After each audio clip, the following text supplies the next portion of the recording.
Evening, ladies and gentlemen. I'm just checking to make sure that we have all of our counselors, and I see Councillor Woods is here, so I think we do. Our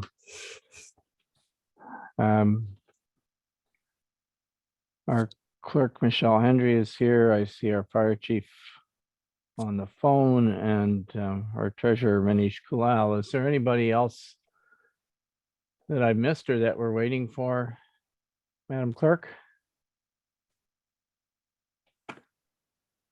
Thank you, Mr. Mayor. Our Public Works Manager will be joining us a little bit later for a report that he has on the agenda.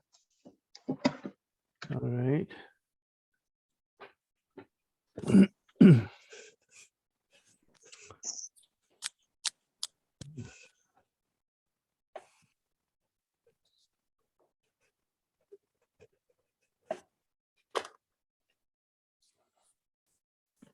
All right, then, thank you.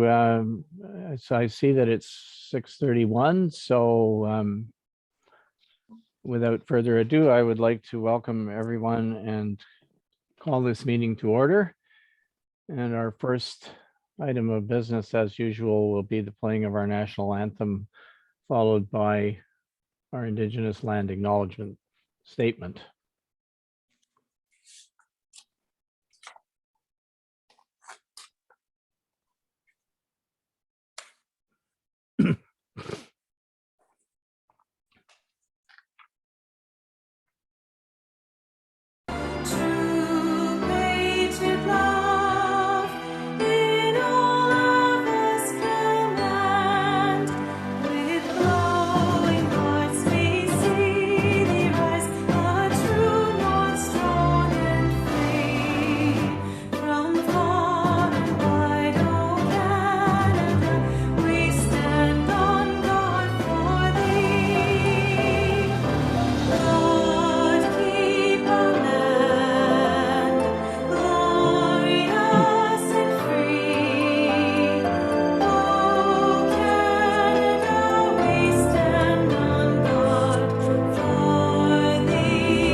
The municipality of Whitestone recognizes all of Canada resides on traditional, unceded, and/or treaty lands of the Indigenous people of Turtle Island.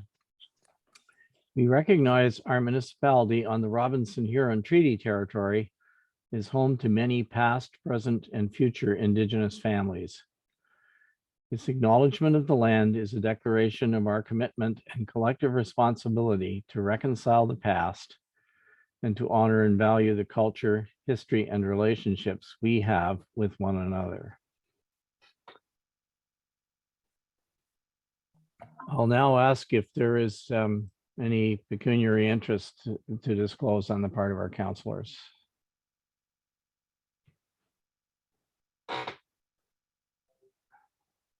Hearing none. I will ask for a motion to approve the agenda as presented with two additions. In section 6.1, there is a memorandum from our planner, John Jackson, and two submissions that were received from the public.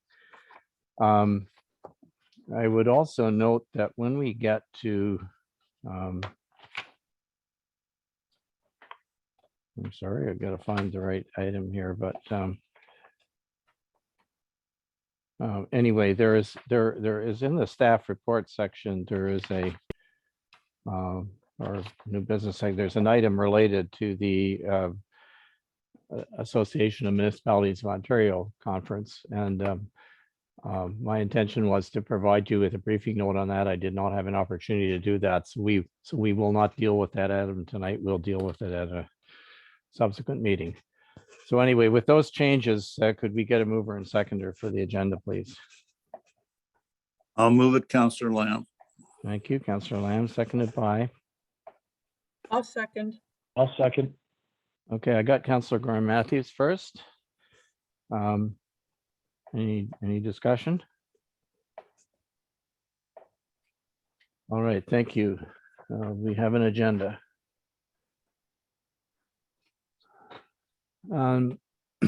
Next, we need a motion to move into committee of the whole to deal with 3 planning items. I get a mover and seconder, please. I'll move, I'll move, Councillor Councillor McEwen. Woods.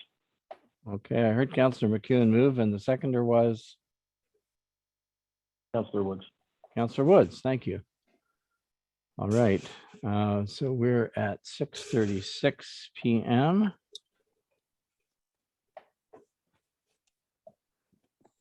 Any discussion? Anyone opposed to this motion? All right, thank you.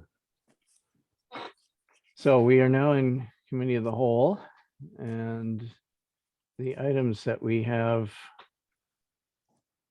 I'm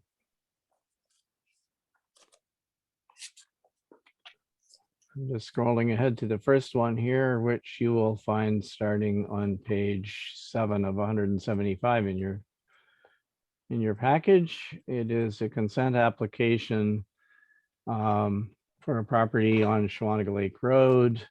The applicant is Ray Chaput, and I'll ask our planner, John Jackson, to introduce this particular item. John? Thank you, Mayor Carmy. Pretty straightforward application to create a new rural lot on Shawanaga Lake Road. One of the many that we see in this area in the last number of years. The proposed transaction will create lots that comply with the rural lot standards and has relatively routine conditions of consent. Unless there's a question, I think it's that straightforward. All right, thank you. Are there any questions from councilors? Or from anyone else who's on the call for that matter?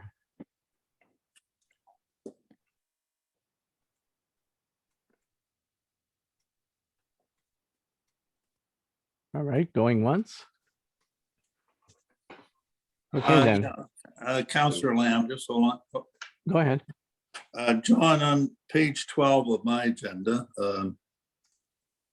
page 6 of your report, it says at the bottom, we understand that the licensed pit at the northeast side of Shawanaga Lake Road, adjacent to the property, has been surrendered.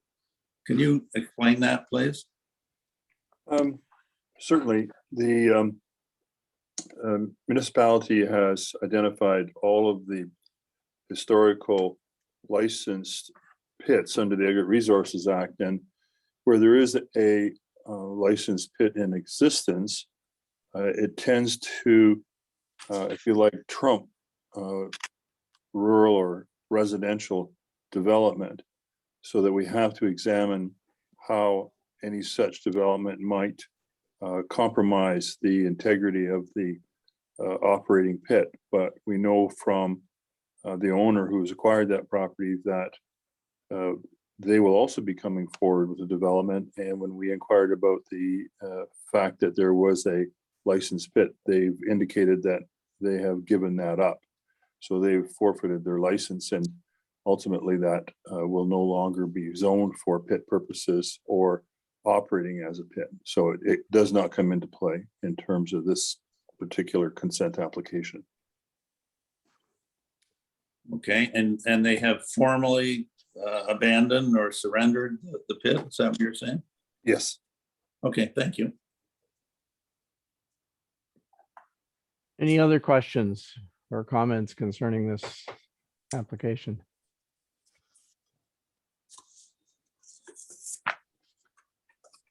All right, thank you. We'll move on then to the next planning item, which is item 5.2.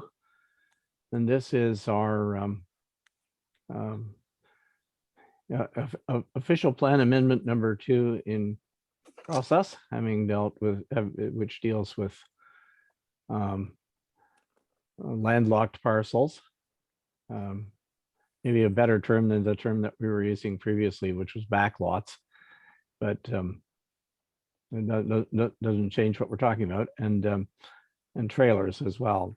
So these are items that were left over from, as you'll recall, from the last revision to the official plan. So once again, I will ask John Jackson, our planner, to bring us up to date on what has happened since we last discussed this, which was on, I'm going to say May the 5th, I think, was the last meeting when we had it.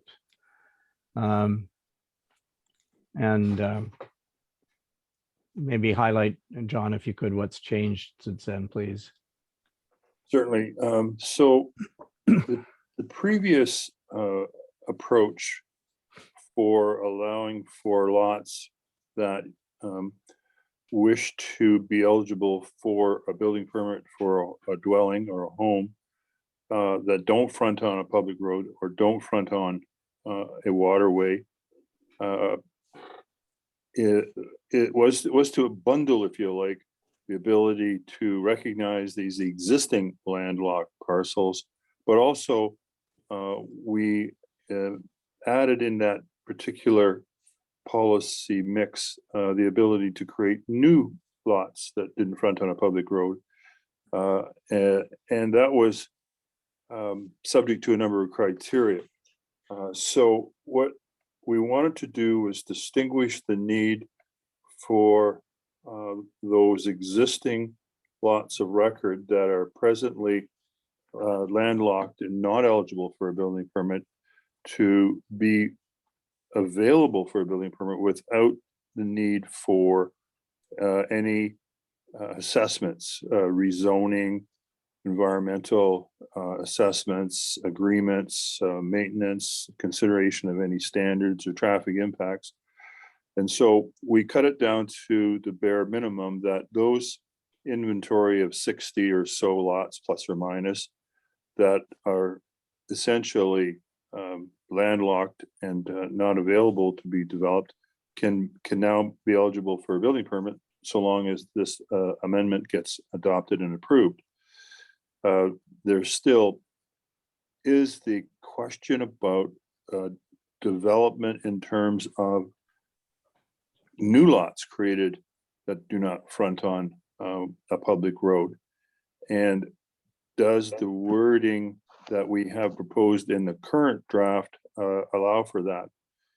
And in those instances, those are consents that go before the Land Division Authority, which is the planning board, and they will go through those assessments, which include at the very minimal any relevant environmental work, any servicing considerations, any traffic impact, any road assessments.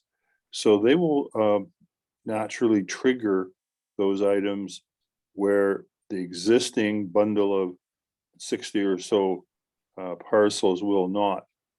And the question is, does the wording as proposed in this version of the amendment preclude severance activity? And I sense not. So the wording right now as it is that all development in the municipality is required to have frontage on a public road, with now two exceptions. One, for waterfront, you can have a right of way, and two, you can have non-waterfront lots and non-public road frontage lots if the amendment goes through.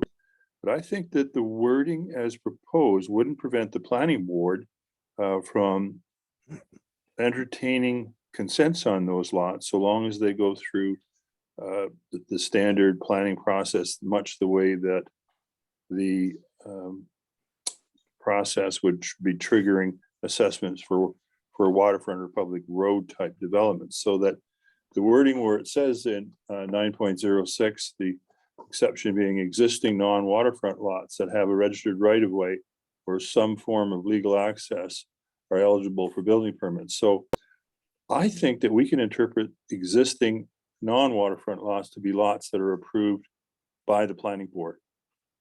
So I think where there's been some confusion, I think that exception can be considered a blanket that covers lots that are created by consent by the planning board, with the understanding that those lots, once they're approved by the planning board, will be considered existing lots, but they will have to have gone through a process of notice to neighbors, any of the relevant assessments, whatever they might be in a certain circumstance.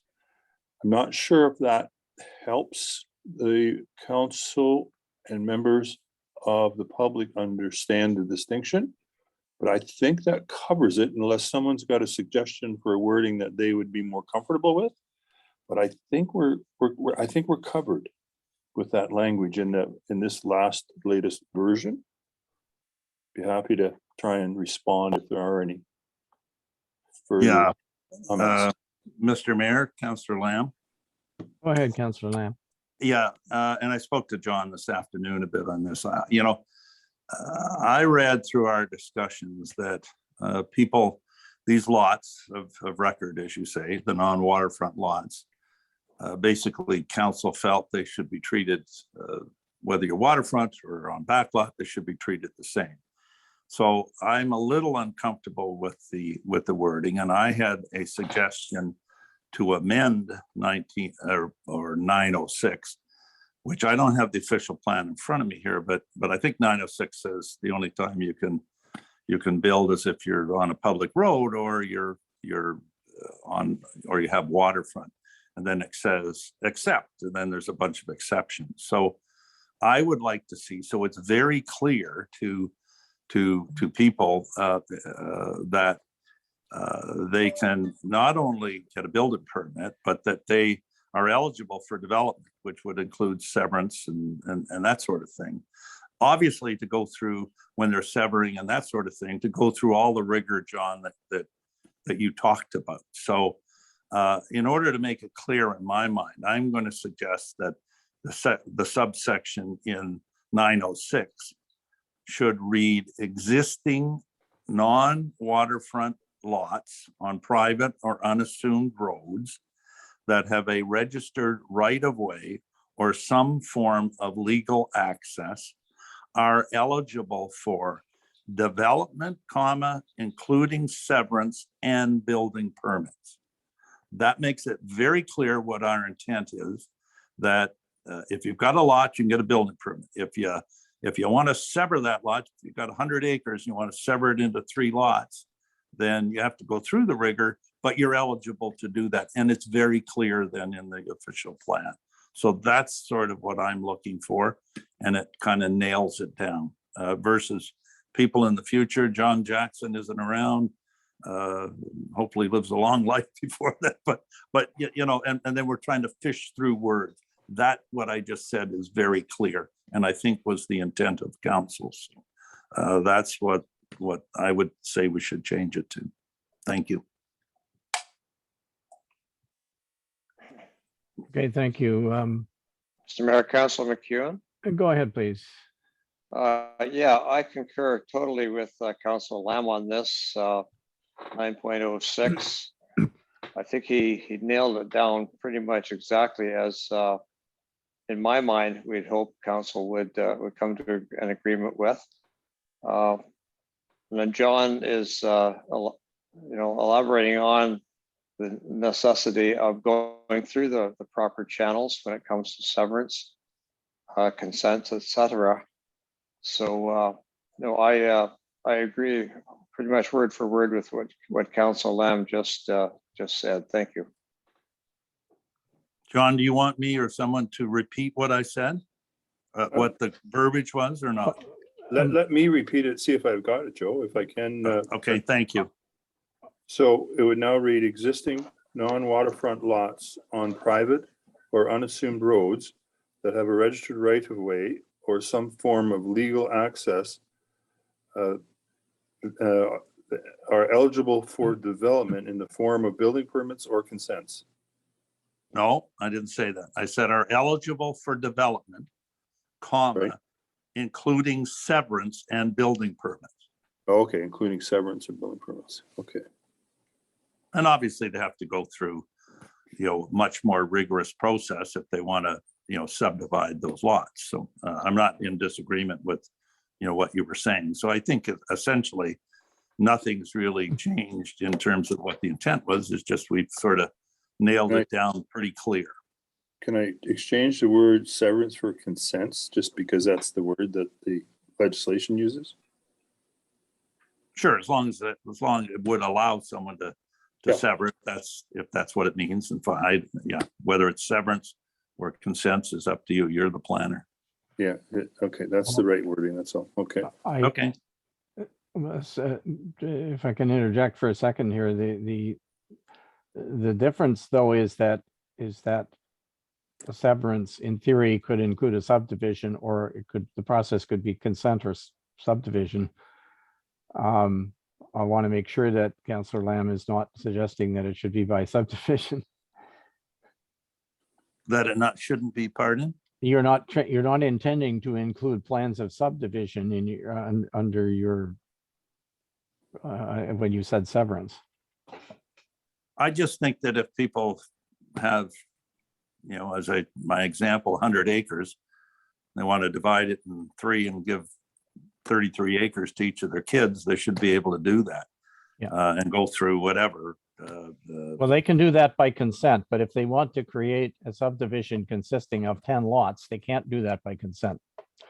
And John's wording would preclude consents. And I'm not raising a problem. I'm just trying to understand why you were concerned about using the word severance, just because I wanted to make sure you weren't trying to include a subdivision, because normally speaking, we would require someone offering a plan of subdivision to actually create the necessary roads in the subdivision and deed them to the municipality. Right. Up to standard and deed them to the municipality for suitable for maintenance. Yeah, consent's fine. Okay, all right. Yeah. And thank you. Just one other thing because I'm trying to capture what we're doing here. I'm looking at page 17 of 175, which is where this is. And it's talking about section 5.1 specific amendment. So it says 9.06 private roads is amended by adding the following policy after 9.06.5. Okay, so 9.06.5 is still there. It's just this becomes the new 9. So what is down in quotes underneath is really 9.06.6. Am I correct? yes, Or am I missing something? no, you're correct. So because right now it just says 9.06, which is I'm trying to envision in my mind what the amended plan actually looks like. And I don't know if it's possible for us to if you don't have that anywhere in your report, I'm assuming, correct? No, I'm just looking at the official plan. So 9.06.1 states that new lots are to front directly on year-round roads. Exceptions are set out below. And this now flows from that, which will be one of the exceptions. Correct. Okay, so just to go, since I've started down this road, there's a couple of other little things. Previously, when the last time we looked at this, we had a number of conditions, say, A, B, C, D, and E, and I recall that council disagreed with some. There was, for example, there was one dealing with character, and there was some dealing with environmental considerations and various other things. But there were a couple that it seems to me were pretty important. The first one was the one that said that essentially that the applicant has to have a registered right-of-way And they would have to be able to demonstrate to the municipality that they had a registered right of way to the property in question. It looks like you've moved that up into the main part. It looks to me like you've got, first of all, John, if you can confirm this, you got rid of the ABCD, you got rid of all those things, right? Right. Is that correct? So, Yes. so it looks like you've moved the registered right of way up into 9.06. What other form of legal access would there be? Could be a municipal road allowance that's not assumed for maintenance purposes where proper authorities have been received. It could be a stretch of crown land over which there's road authority provided under the Public Lands Act. And those are all legally binding kinds of access arrangements. Okay, second thing that I thought that I expected to still see there was the one that requires the applicant to indemn the municipality for essentially limited services. What happened to that one? Well, that was one that was set apart for future lots, not for the existing landlocked parcels that aren't eligible. So that was part of the bundle for anything new that's created. So if you got one of those properties that was signified as being the catalog of 60+ properties, as long as you've got a registered right of way, you're green lighted for a building permit under this policy. Okay, but why would that not apply then to let's say somebody just has a piece of property, they want to build on it, so they apply for a building permit. Why would we let them do that without them indemnifying the municipality? I don't know that there is any mechanism to actually achieve that kind of indemnification. Similar to Well, you have an agreement you registered against the title. but you have to have an authority for that. It would be analogous to a waterfront property that's vacant, that has a right of way to get to it. We don't ask that vacant waterfront property owner to somehow structure an indemnification agreement registered anywhere. So it was effectively, as I understand it, treating them as apples and apples in that regard. Well, I guess I would argue that they should both, they should be treated as apples and apples, but they should both have to do it. What's the advantage to the municipality of getting indemnification from some properties on a private road, but not others? So, Well, I think if there's an existing private road in place, we tend to make a distinction in contrast to creating some new roadway where a road is extended, if you like, such that it's realized that, look, if this is the case, you're going to have to, in fact, use the agreement process to assume all responsibility for that. The only way I could think that you would undertake such a program is if you put every property not on a public road through a site plan approval process and use the an agreement authority under section 41. And I don't know that we're there yet. I mean, it's available, but it would add a second layer to the building permit process, which my understanding was you weren't trying to create any onerous kinds of additional conditions to the framework for getting these lots available for building. okay, well, I'll just say I don't consider having to agree to indemnify the municipality an onerous requirement. I mean, just there's supposed to be a clear understanding on everybody's part that if you are in fact on a private road, you are not, you're not guaranteed to that you're going to get the same level of emergency response, for example. I mean, I know we try to do that, but it's not, but it's you don't want somebody suing the municipality. We don't want someone suing the municipality and saying, well, you didn't, your fire truck didn't get here fast enough, or your ambulance didn't get here fast enough. We do have our zoning tool that we use to indicate that if you're on a private access, you're going to be designated with limited service. We have that tool. So the procedure for an indemnification clause, which has to have an authority to be able to be registered on a person's property, is kind of suspenders on that zoning tool. So it's a suspenders on belt, if I could put it that way. Yeah, I get that, but we're not rezoning these properties. So somebody has a rural property, they say, okay, now that we passed this amendment, I can build a house on it. They apply for a building permit. They don't apply for a rezoning, so they're still zoned rural, right? Yeah, they wouldn't have the symbol on it that we have for. So there's nothing to say that they're not, that they're limited service. Yeah, and the only way I believe that you could do it is with a site plan control agreement.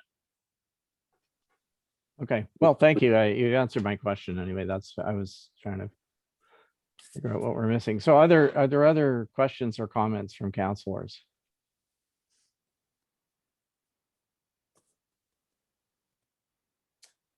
No, then, yeah, Councillor Lamb, other than that, I have no comments on the trailer situation. The number of days you can have a trailer will be discussed when a trailer bylaw comes before council at some future date. I have no other suggested amendments, so I think that if the wording that we just arrived at is included, I see no reason it can't be passed as amended, and we move forward on this and put it to bed after I think Councillor McEwen brought this up about 2 or 3 years ago, if I'm not mistaken. So it's been a long road. So it's not over yet, by the way, so people understand this now. If we pass this, has to go on to the provincial government for review and I guess approval and comment. And then once we get that, if it's approved, then I guess we go into our zoning bylaw and make the appropriate whatever changes we need, is if I have this the system down. So anyway, those are my comments. Thank you. So did you, Councillor Lamb, did you say you wish to introduce another amendment? No Oh. no more amendments. Oh, okay, sorry, I thought you did. I thought you had. No, I'm saying with the amendment that was Oh, all suggested. right, with the amendment, okay. Yeah, as long as that verbiage is in there in 906, Yeah, okay.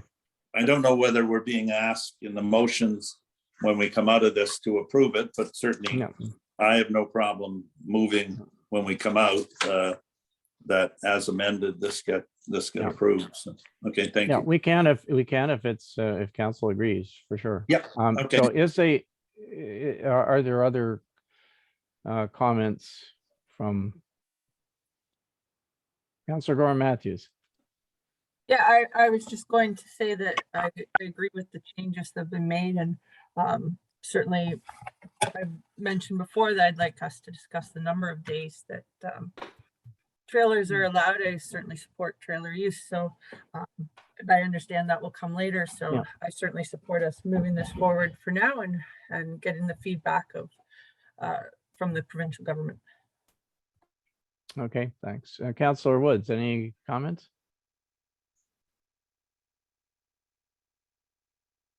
Sorry, Mr. Mayor, just trying to get my phone off mute there.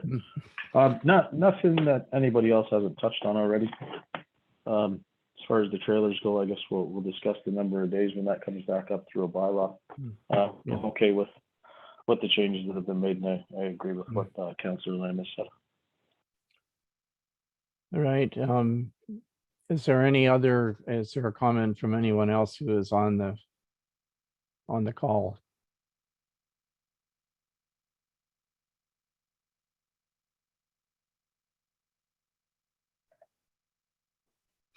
All right, sounds like we can move on to the next item then, which is, No, Mr. Mayor. yes, go ahead. Is that, Yeah, hi, it's Scott Nash. I just had a Okay. really quick question, but I'm doing this not on video call, so I didn't have the minutes in front of me. Just for Okay. the last item there, it was a really quick question, and all it was they talked about, at one time it was on year-round roads for the back lots or landlocked lots. Has that been amended to just a seasonal road, or is it still year-round road? Just curious, that's all. I didn't have time to review it, or I wasn't able to find it when I was quickly flipping through it on my phone. I don't think we're making a distinction, but John, can you? Yeah, we don't weigh in on whether a private road is being used seasonally or used year round. So that'll be up to the users of the road. And in that circumstance, they may choose to maintain it year round, or they may choose not to, depending on demand, but that's not a concern of the municipality. In that sense, there's no distinction. Okay, thank you for that answer. If there's nothing else, we'll go to item 5.3, which is an application for a draft plan of subdivision by STO Network Consulting Incorporated. Mr. Graham Keane is on, I know is on the call and has, he's the source of this the proponent of this application. And it's for a 9-lot subdivision on Wawashkesh. So once again, I'll ask our planner, John, to kick this off. Thank you, Your Worship. The application is for a 9-lot subdivision, but its uniqueness is the tied into the issue over water access.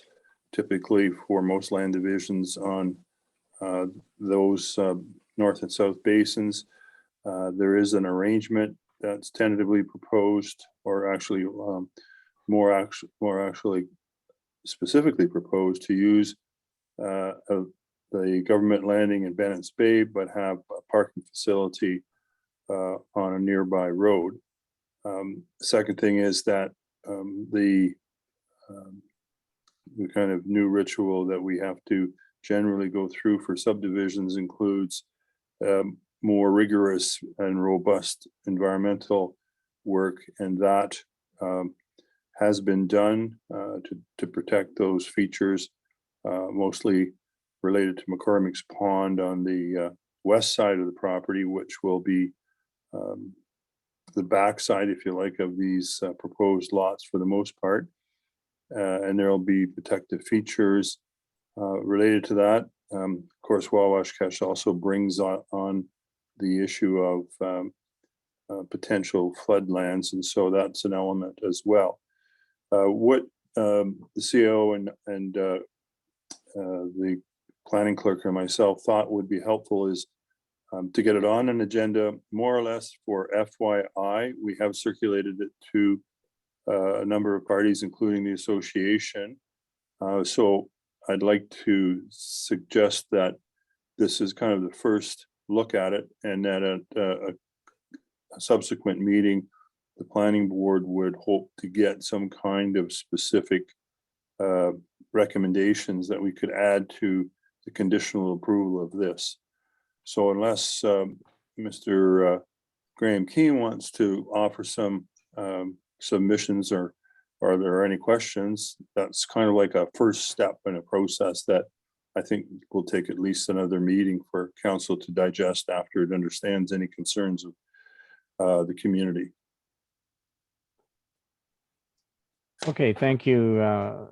And just to underscore what John said earlier, this is not tonight. We are not looking to have a resolution to approve this in principle or anything, the next step would be to schedule a public meeting. And I think if there are, you know, if the proponents wish to make more detailed presentations, that would be the time for that at that public meeting, not tonight, because this is just kind of the first look that we're having at this particular proposal. So once again, I'll open it up for questions if there are folks who have questions or comments on what you have in front of you at the moment. Please go ahead.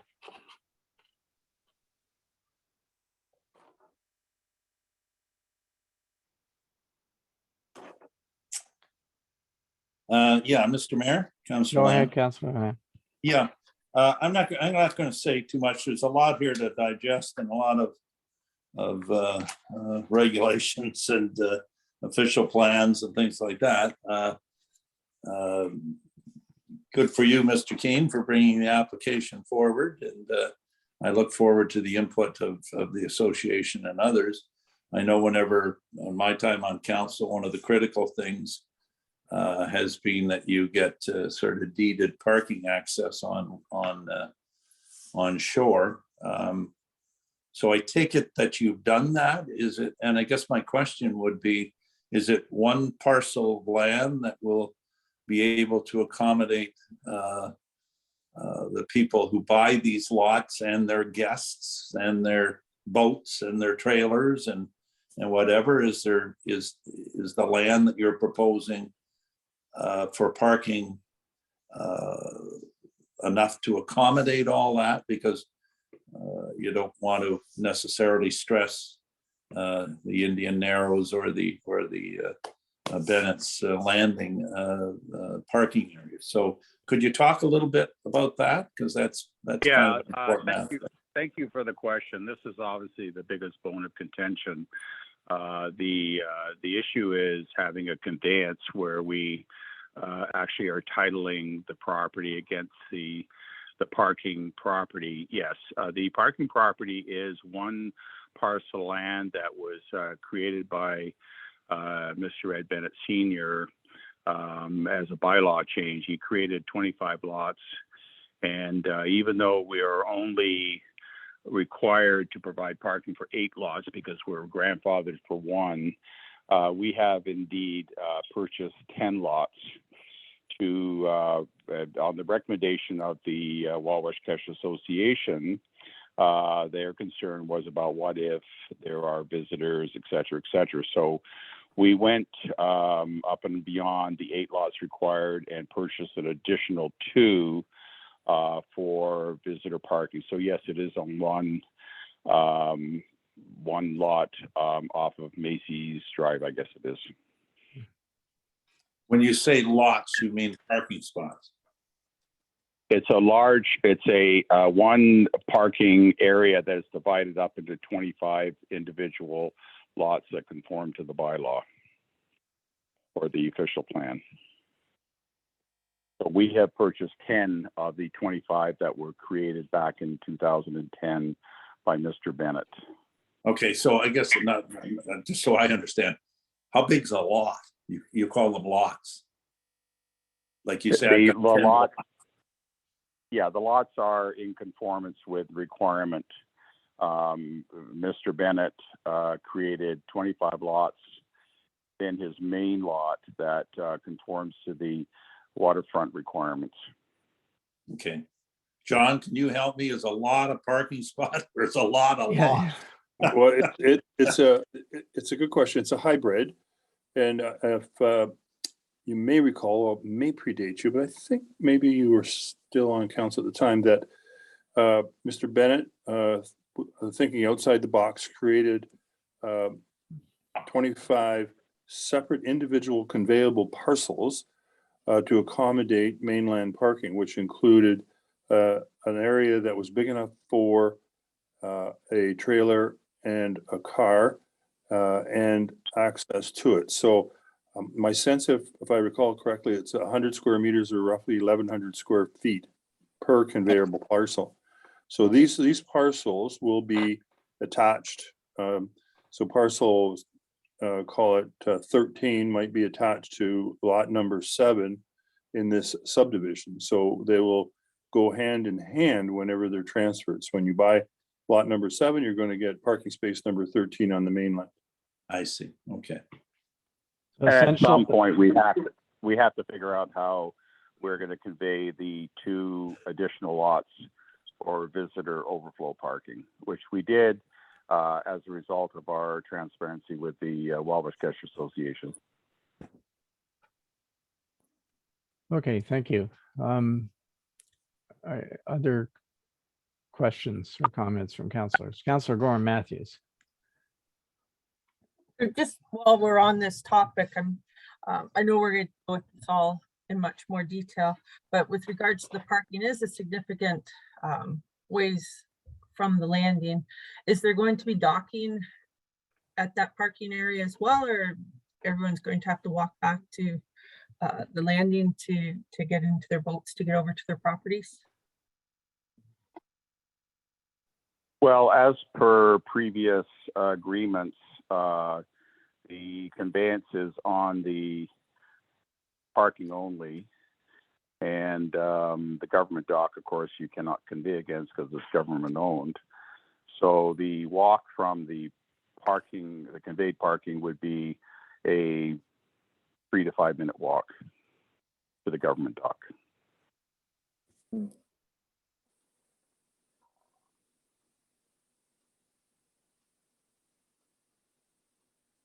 Okay, thank you. Other questions or comments? Councilor McEwen.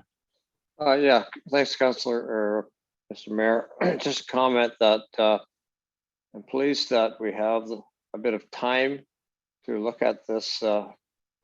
It's a fairly large issue now. We don't have a lot of subdivisions per se coming through the municipality these days.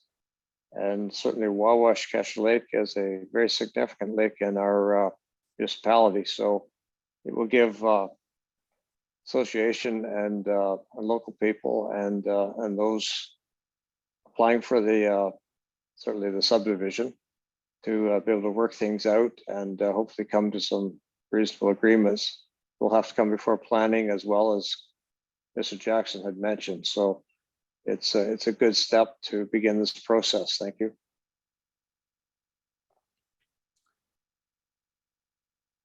All right, thanks. If I might add, Go ahead. I mean, obviously, I'm on the side of my project, and I recognize that there are those out there who are against change. I do want to point out that our subdivision, which I feel is a dirty word to start with, is we are an extremely low density subdivision with properties that are 4 acres with a minimum of 100 meters of frontage and probably an average in the 120 meters per lot.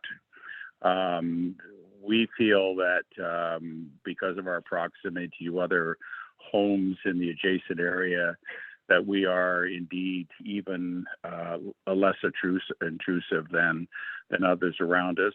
Because there is a shore road allowance on this property, the buildings will be required to be back further into the forest and will not be seen from the lake frontage. So we have in every way tried to consider the issues of both sides of the coin here. We did start with 11 properties and have now reduced it to 11 on the request of the Wabash Association. Or sorry, we're gone from 11 to 9. We felt that it was a sign of good faith that we do that. With the low density compared to the surrounding area and a reduction in properties, the McCormick's Pond issue is one that I think becomes moot at this point because we are not building on McCormick's Pond, other than there may be a floating dock, which I believe at this point is now legal. So all in all, we are, we take a total package of 9 lots. We are about 38 acres with about a mile of water frontage. So if you put it in perspective, it really is not as daunting as it may appear. Okay, thank you. Any other questions or comments? Mr. Mayor?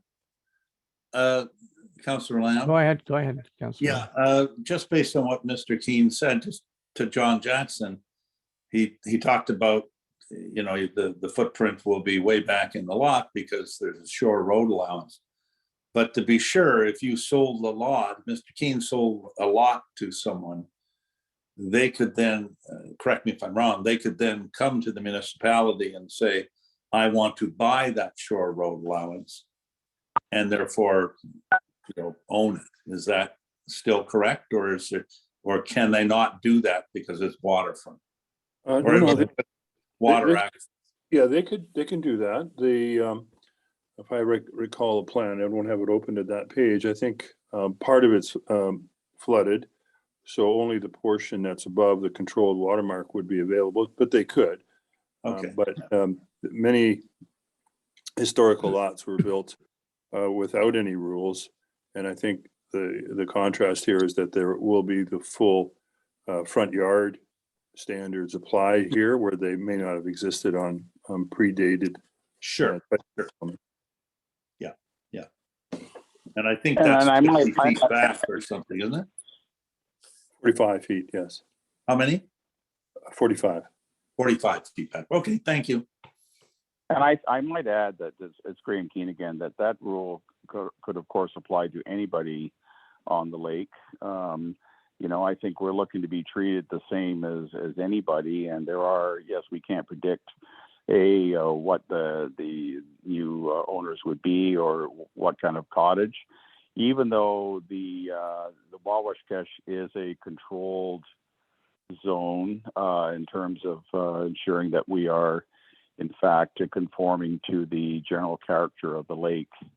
That's a unique feature of Wawashkesh. So that is going to be through, I assume, the building department, that anything that is built will be in fact will conform to the style and the character of the lake itself. Well, I think it's a good thing that you seem to have liaised with the association, and it appears to me from what you've said that you've come some way. So I'll look forward to see if they have any other concerns. The only other comment I'd make, I'd be interested to hear what the mayor has to say on this. You live on Wawashkesh, and I have no idea where these things are on the lake, other than I take a snowmobile across it once in a while in the winter. So do you have any comment, Mr. Mayor? Well, yes, I mean, I think I think that this proposal that we have sort of, you know, it does, as Mr. Keane has suggested, addressed to a large extent some of the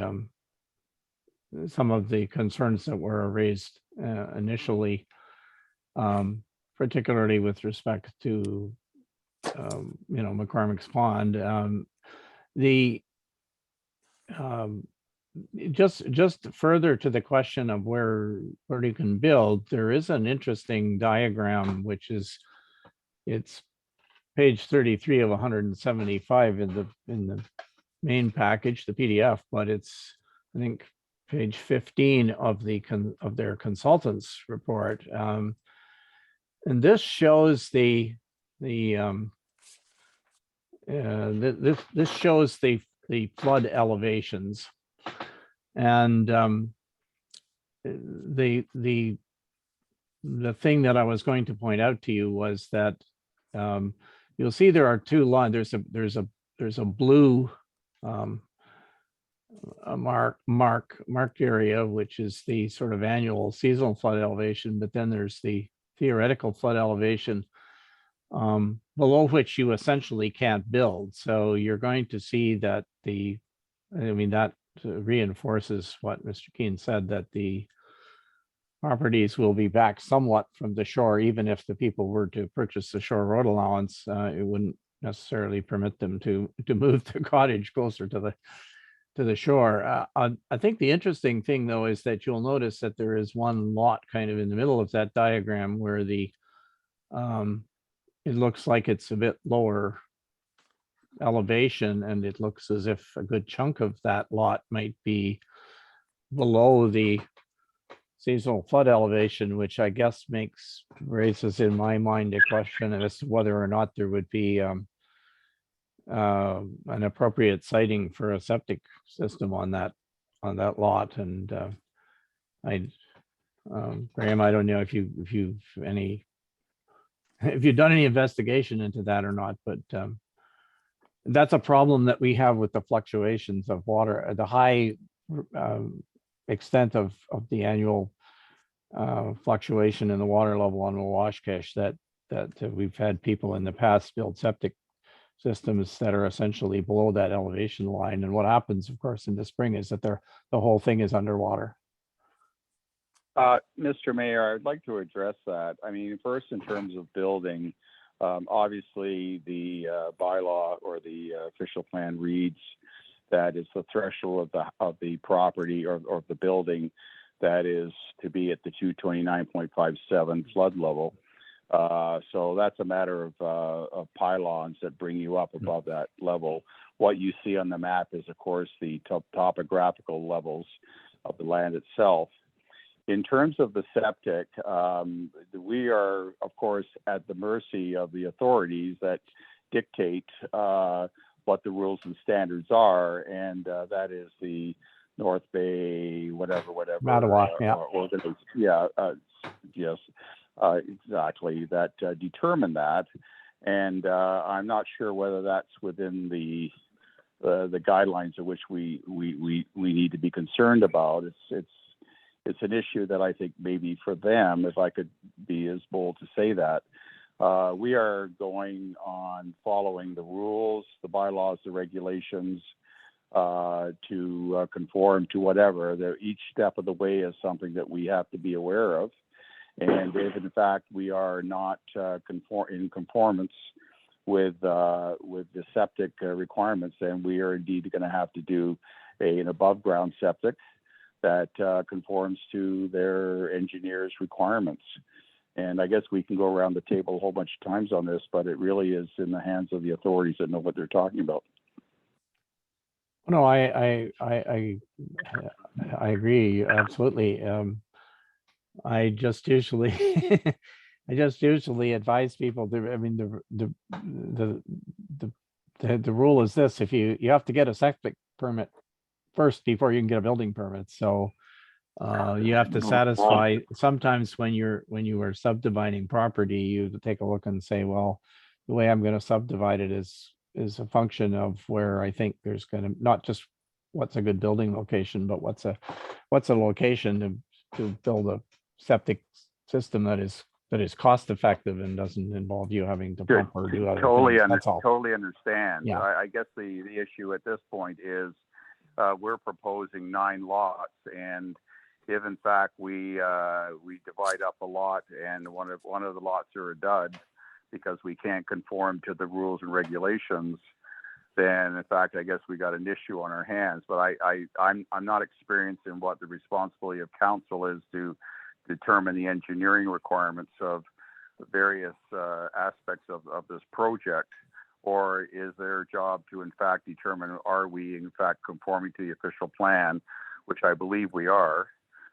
It's creating jobs, it's waterfront development, which is one of the major stances of the official plan, business development. And I guess where do we hand it over to the engineers and say, this is what the situation is? Is it a go or a no go? Like, what is the chicken and egg here? Oh no, you're yeah. I'm sorry. You're absolutely right. It's your problem. It's not our problem. I'm just. I wanted to draw people's attention to that diagram to support the contention that you made, Yeah. and then noted that what was on there. But there's it's not a concern that I'm raising to say that we would use it as a reason to, to reject the I- application at some point. I think, Mr. Mayor, the complexity of this project is such that there's always going to be something that's going to be a challenge. I guess it's taking the total context of what we're trying to do. Are we conforming to the big numbers? That is frontage, area. Are we encroaching upon any environmentally protected areas?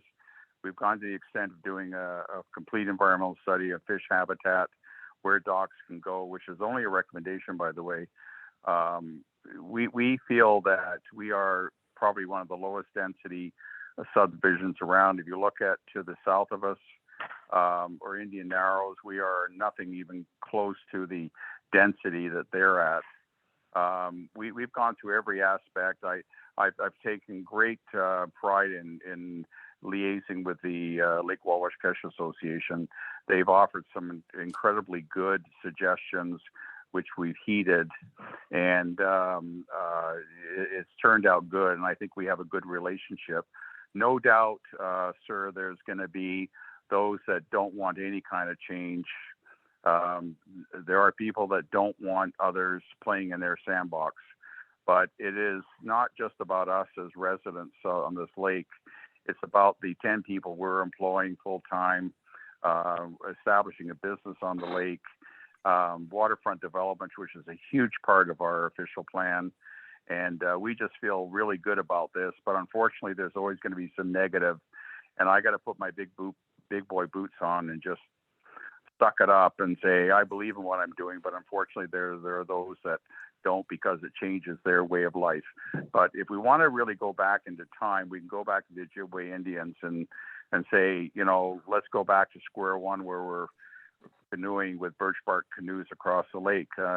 Change is good in order it's properly regulated, and in fact that we are concerned about the environment of the lake, and we maintain a vigilance over what is right and also within the law. So that's our perspective. We feel really good about it, and we're very excited, and I'm hoping that this is something that council will see as a good thing for our community.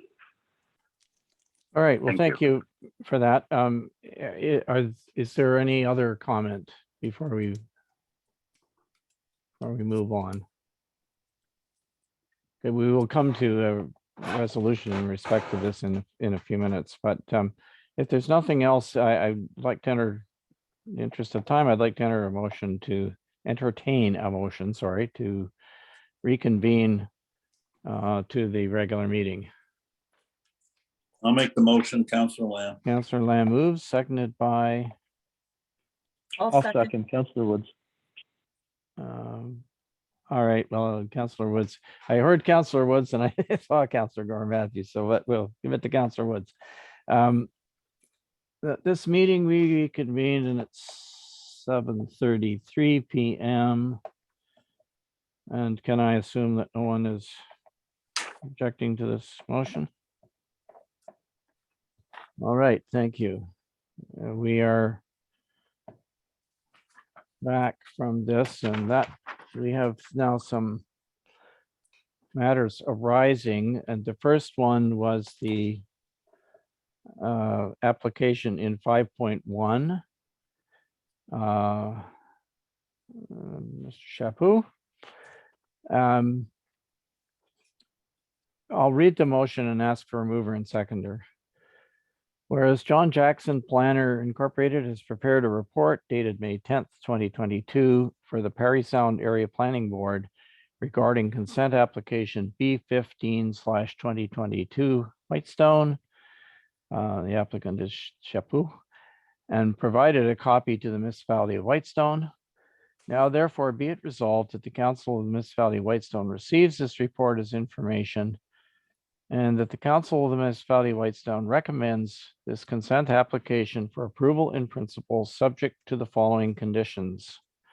And there are 4 of them. Number 1, that payment of a parkland dedication fee be made in accordance with the current municipal fees and charges bylaw. Number 2, that the new lot receive 911 addressing from the municipality. Number 3, that any portion of the Shawanega Lake Road and or the Lorimer Lake Road adjacent to the subject property that is found to be 10 meters from the center line of the traveled road be conveyed to the municipality of Whitestone as a road allowance widening at the expense of the applicant. And 4, that payment of all applicable planning fees be made to the municipality of Whitestone. Can I get a mover and seconder? I'll make that motion. Counselor Gore Matthews moves, seconded by I'll second Councillor McEwen. Counselor McEwen. So is there any further discussion on this item?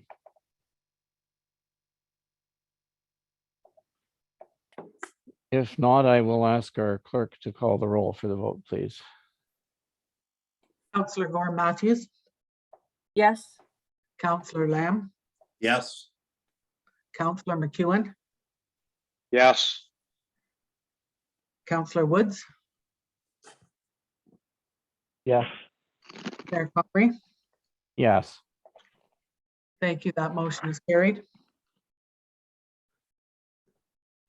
All right, thank you. The item 5.2, which was the official plan, we will come back to in another part of the meeting, but 5.3, the subdivision application that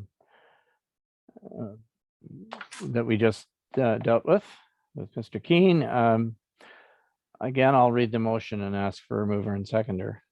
That the Council of the Municipality of Whitestone does hereby receive for information the memorandum from John Jackson Planner dated May 20th, 22, the subdivision application dated April 21st, 2022, and the environmental impact study dated August 2021. For subdivision application S01/2022 Whitestone, the applicant STO Network Consulting Incorporated, which is 12628-465 Canada Incorporated, and that staff be requested to schedule and advertise for a public meeting in respect of this matter for July 19th, 2022. Can I get a mover and seconder for that, please? I'll make the I'll motion. move it. Councillor Lamb. Okay, I heard Councillor Gorham Matthews first, and I heard Councillor Lamb second. I'll second. That's all right? Yep. Okay, any further discussion on this one?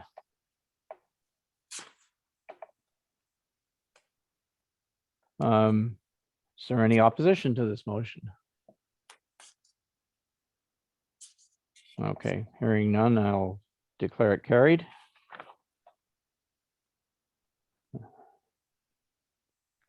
Thank you. And speaking of public meetings, we do have one more planning meeting, one more planning item, which is the subject of a public meeting because it's a zoning bylaw amendment. So I need a motion to move into public meeting, please. I'll move Councillor McEwen. Thank you, Councillor McEwen. Can I get a seconder?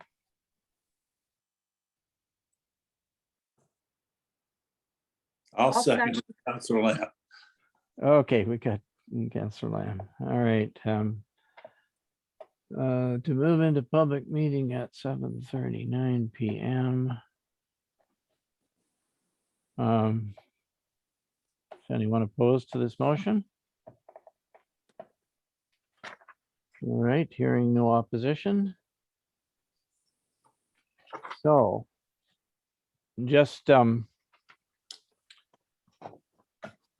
couple of procedural items before we start with respect to the public meetings. I will introduce the council again. We have Councillor Joe McEwen, Councillor Gorham Matthews, Councillor Joe Lamb, Councillor Brian Woods on the phone, and myself, Mayor Comrie. And we have the staff that we have tonight are our CAO clerk, Michelle Hendry, our, look at the, okay, make sure I don't miss anybody, our Fire Chief Bob Whitman, our treasurer Manish Kulal, and our planner John Jackson is still present with us.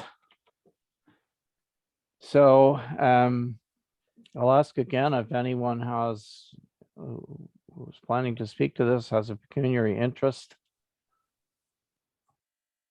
in the matter before us. Okay, hearing none. I'll ask that all comments be addressed through me.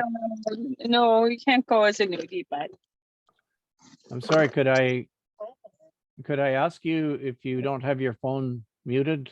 Could you please do so? All right, thank you. I'm going to ask that all comments be addressed through me as the chair, and that the person speaking state his or her name before speaking, so we know who it is for the record. So the matter before us is a proposed zoning bylaw amendment to amend the existing waterfront residential exception zone on part of lot 37 concession 14 in the geographic township of Burton, which fronts on the Magnetawan River, and that's down in the lower Magnetawan River area. The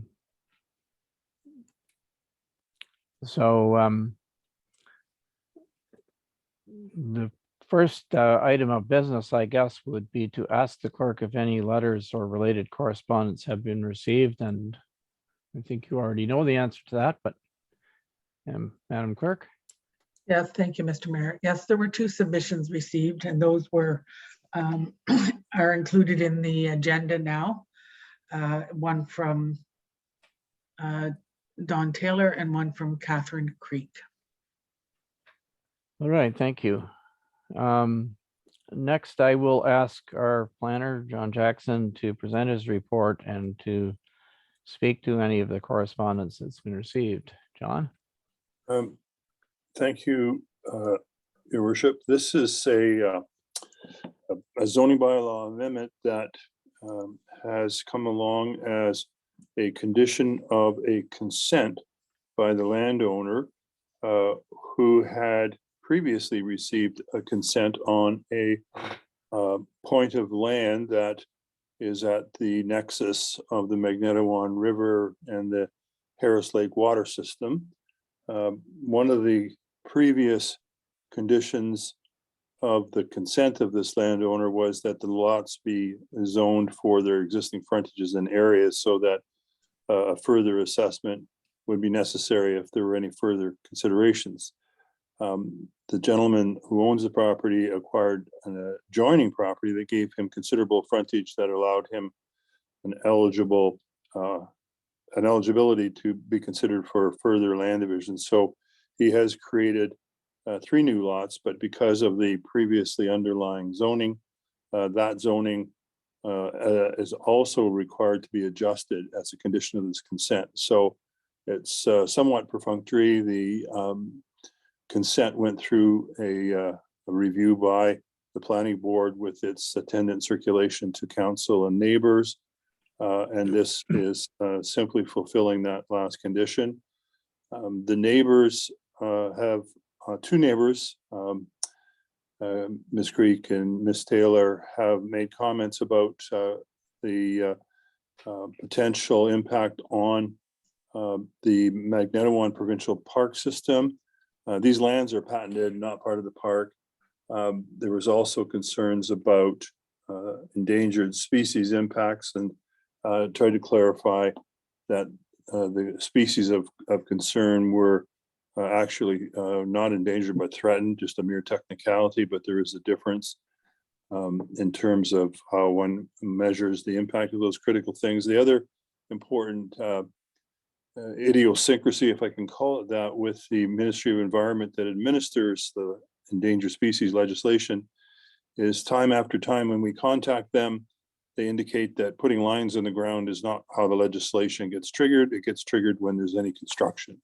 So they refuse to comment until they actually come into play, which is more or less kind of an enforcement stage, but nevertheless, that's where they sit on these things. So it more or less is technical in nature at this point in terms of the nature of the application.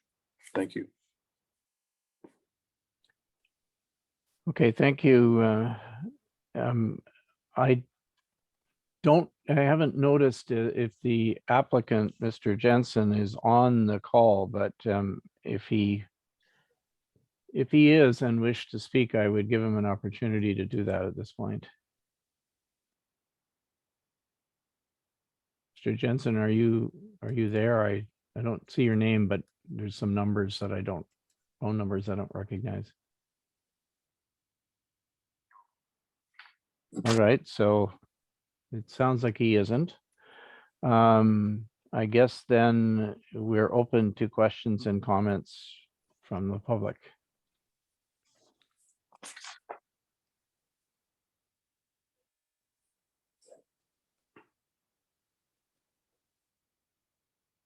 Which could include counselors if you wish. If there are counselors who have questions, feel free to. Yeah, Mr. Jackson, Councillor Lamb, sorry, through you, Mr. Mayor. Yes, go ahead. Yeah, so the last thing you said about, I thought it was the ministry doesn't really comment till you go to build. Is that, and if that's true, or that's what I understand, what's the process that occurs? What's the trigger? I mean, someone has a lot, goes in and goes to the building inspector. Hey, I want to put a 1,500 square foot building on here. What's the building inspector say? Oh, you can't do that unless you do this, that, and whatever. You get, tell me, just inform us what that process is. The actual process doesn't involve the municipality. What most building departments do as a courtesy is they advise a property owner that the Endangered Species Act is out there that they must be compliant with, and that would require the landowner actually asking the Ministry of it's technically Environment, Conservation and Parks, MECP, as to whether or not they would be conflicting with the legislation. It's a very strange process, and it's. But how would, excuse me, how would the building inspector know that? He would just simply advise them, look, you need to make yourself aware of the fact that the Endangered Species Act is in effect, and you should satisfy yourself that you are in accord with that act. No, I understand that, but how would he know that? How would he know to tell him that? Oh, in many municipalities, they hand them a form letter with their building permit. Okay, I'm maybe not speaking incorrectly. So there's some, you're saying the ministry doesn't comment until someone gets a building permit. That's but right. How does the building inspector know that there's the potential for an endangered species risk or assessment needed on that property when he goes to? He would not know that. He would not know. But it applies. Sorry if I can interject. That requirement to comply with the act applies to any building on any property. It's not specific to these ones that are down on the Magnetawan River, right? Correct. They could be right in your backyard if you wanted to put a structure up on what might be the habitat of a threatened or endangered species. It's your responsibility to comply with that legislation. Yeah, if somebody finds that you built a garage and in the process of doing that, you displaced some some Blandings turtles or worse, killed them, and they report you, then you are guilty of an offense. But it's just. So it's um, left to the landowner. Correct. Well, yeah. Okay, so now I understand. So if I went in to get a building permit and the building inspector doesn't know, and you meet all the setbacks and whatever, he's likely to give you a building permit. And he wouldn't give you a form because he wouldn't know, right? But anyway, okay, thank you. I won't belabor. Yeah. Okay, are there other questions or comments from anybody about this?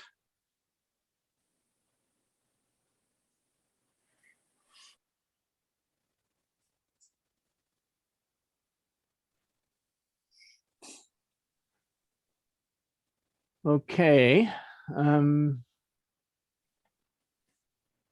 Well, I think if there's nothing else further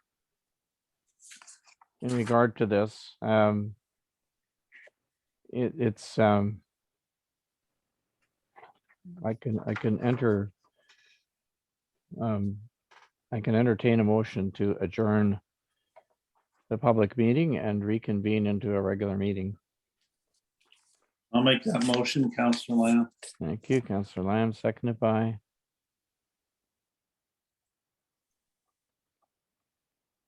Councillor Gorham Matthews. Okay, thank you.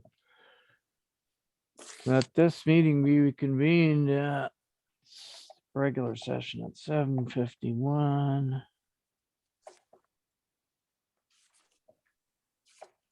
Any objection? That's carried.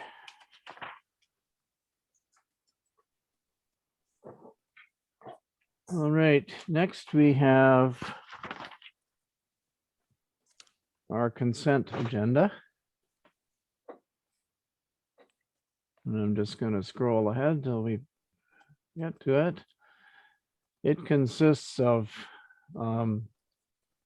the draft minutes for the regular council meeting of May 17th. And also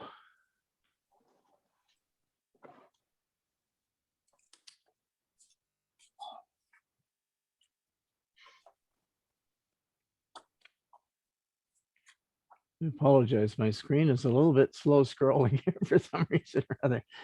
We have a draft minutes of the Whitestone Environmental Stewardship Committee meeting from Wednesday, April 13th, 2022. And we have the library board minutes for the Whitestone Public Library and Technology Center from April 26th, 2022. And I think other than our list of ongoing action items, that's what we have in the consent agenda. So could I get a mover and seconder, please, for the following? Whereas the Council of the Municipality of Whitestone has reviewed the consent agenda consisting of those 3 items that I listed, and the unfinished business. Now therefore be it resolved that the Council of the Municipality of Whitestone hereby approves the council meeting minutes of May 17th, 2022, and receives for information all other items contained in the consent agenda dated June 7th, 2022. Mover and seconder. I'll move, Councillor McEwen. Thank you, Councillor McEwen, seconded by I'll second. Councillor Gorham Matthews. Is there any discussion about any of these items? All right, any opposition to approving and receiving them, as the case may be? All right, that's carried. Is there anything arising from the minutes that anyone wishes to highlight?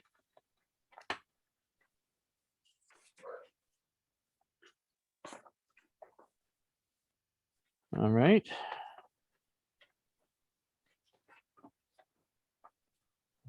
Next, we have accounts payable. Can I get a mover and seconder, please, that the council of the municipality of Whitestone receive for information the accounts payable listing in the amount of $177,059.63 for the period May 16th, 2022 to May 31st, 2022. I'll move, Councillor Lamb. Thank you, Councillor Lamb, seconded by I'll second, Councillor Woods. Councillor Woods. Thank you. Are there any questions or regarding any of these Mr. Mayor, items? if I could, Mr. Mayor, I have one. Go ahead, please, Councillor Woods. Thank you. Page 115 of 175. Payment number 572 to GF Preston. It's for the rental of the excavator to do the compaction, is what I'm gathering for this. $7,491.90 for the rental. I was just wondering how long of a rental was that for that machine?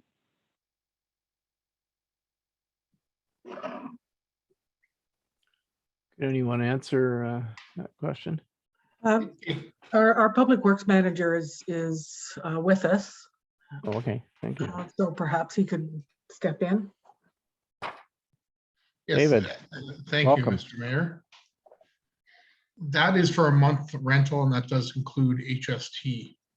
So it's, I believe it's around $6,900 plus HST for the month, and that includes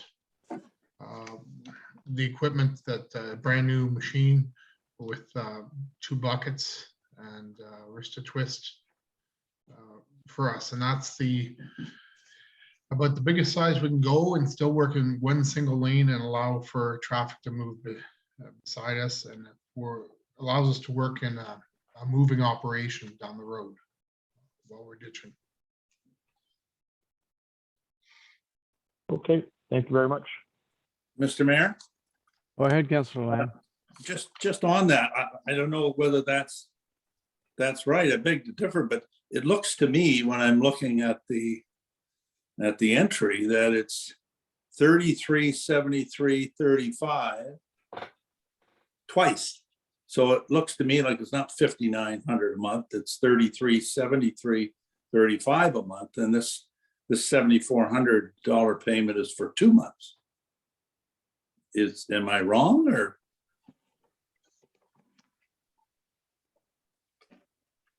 I'll jump in because I'm not sure our manager has the agenda in front of him. I believe it's because that the cost, the monthly cost was divided between the 2 line items. Okay, so That is one's correct. all, One's Okay, York sorry. and one's Halls. okay. So, and how long do we rent this for, a year? Thank you, if I may, Mr. Mayor. Go ahead. The rental is going to be for approximately 6 months, so but for half the year. Okay.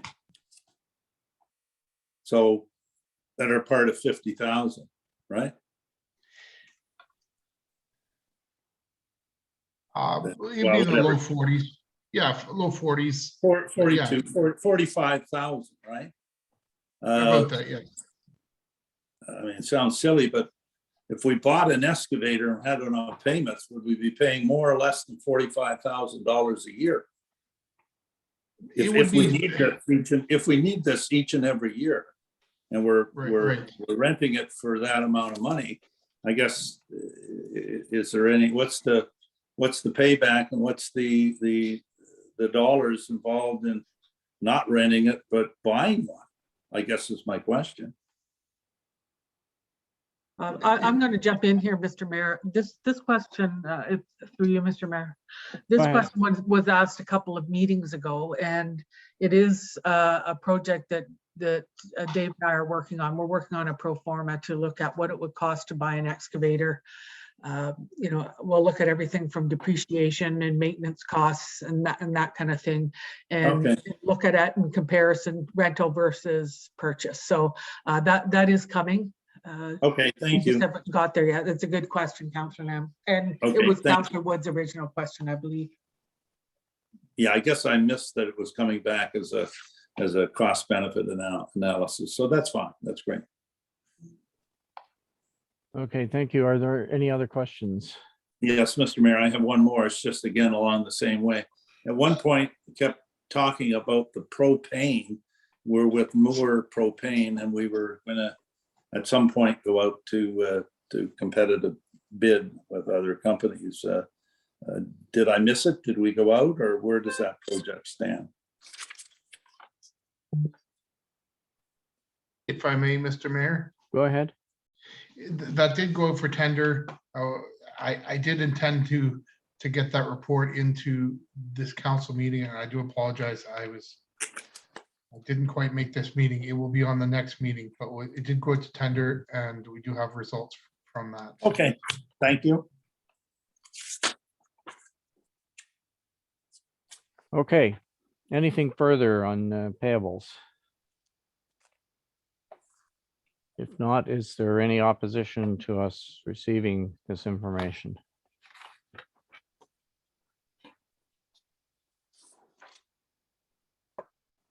Okay, then, thank you. That's carried. Brings us then to staff reports, and the first one is a reports regarding the monitoring of our landfill sites. Can I get a mover and seconder, please, that the Council of the Municipality of Whitestone hereby receives report Public Works 2022-06 2021 entitled Landfill Monitoring Program, Dunchurch, York Street and Alds Road landfill sites for information. I'll move, Councillor McEwen. Thank you, Councillor McEwen, seconded by. I'll second, Mr. Mayor. Councillor Woods. Thank you, Councillor Woods. All right. I'll ask if our manager of Public Works wants to speak to this first or introduce it. David? Yes, thank you, Mr. Mayor. We did receive our memos. I guess it was late in the winter, early spring. They did come in a little bit later for 2021, but what we have is this. These are basically the overall. The sites are operating effectively as a small northern landfills should. And the memos are informal in nature and provide an update on compliance and capacity. No formal reports were required for 2021. The groundwater quality collected from the monitoring wells indicate similar results from previous years. The compliance for groundwater is established through Ministry of Environment and Conservation and Parks. The guideline is a reasonable use policy, and we are in compliance with that as well. The volume, which is taken through a topographical study that's completed, the volume is down at York Street and it's up at Alds. This appears to be due to the bulk waste no longer being accepted at York and being moved up to Alds landfill.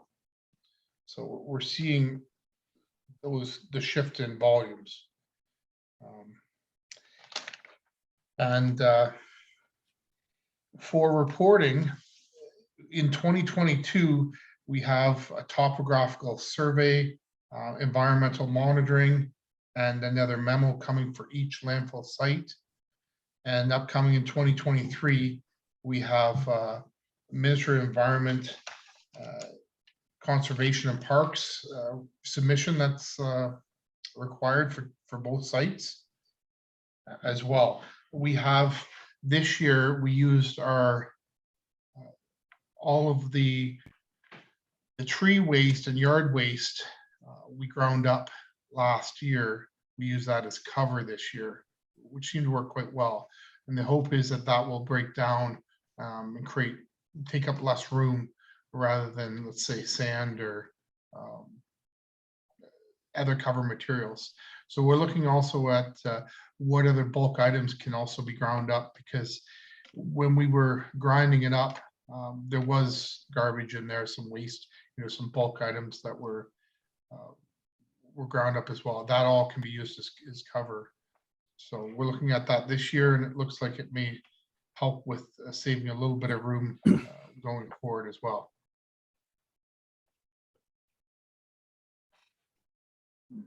Is there any questions on the Yes. report? Yes, go ahead, please, if you have questions.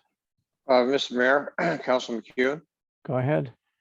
Yes, thanks, Dave, for your report. When I look at the, I guess the waste volumes, which was reported in October 2020, it leads to like a 4 to 7 year lifespan for the landfill. That's kind of disturbing. It seemed to me back when we were doing our analysis, when Councillor Wood and I were very involved with landfill realignment and looking at landfill seriously, we had several like 10 to 15 years of life, which is only a couple of years ago. Could you comment on the 4 to 7 year expectancy? I see Alds is still out there where we probably anticipated in the 30-year range or such. This is going to put a lot of pressure on council in the next near years to look very, very seriously about something that can be done at the York landfill site. It's the York landfill site I'm looking at specifically. Dave, could you comment on the 4 to 7 year expectancy? Yes, I can. Through you, Mr. Mayor. I didn't want to spend too much time on that. I didn't know how accurate or effective that information would be. When Azimuth completed this information,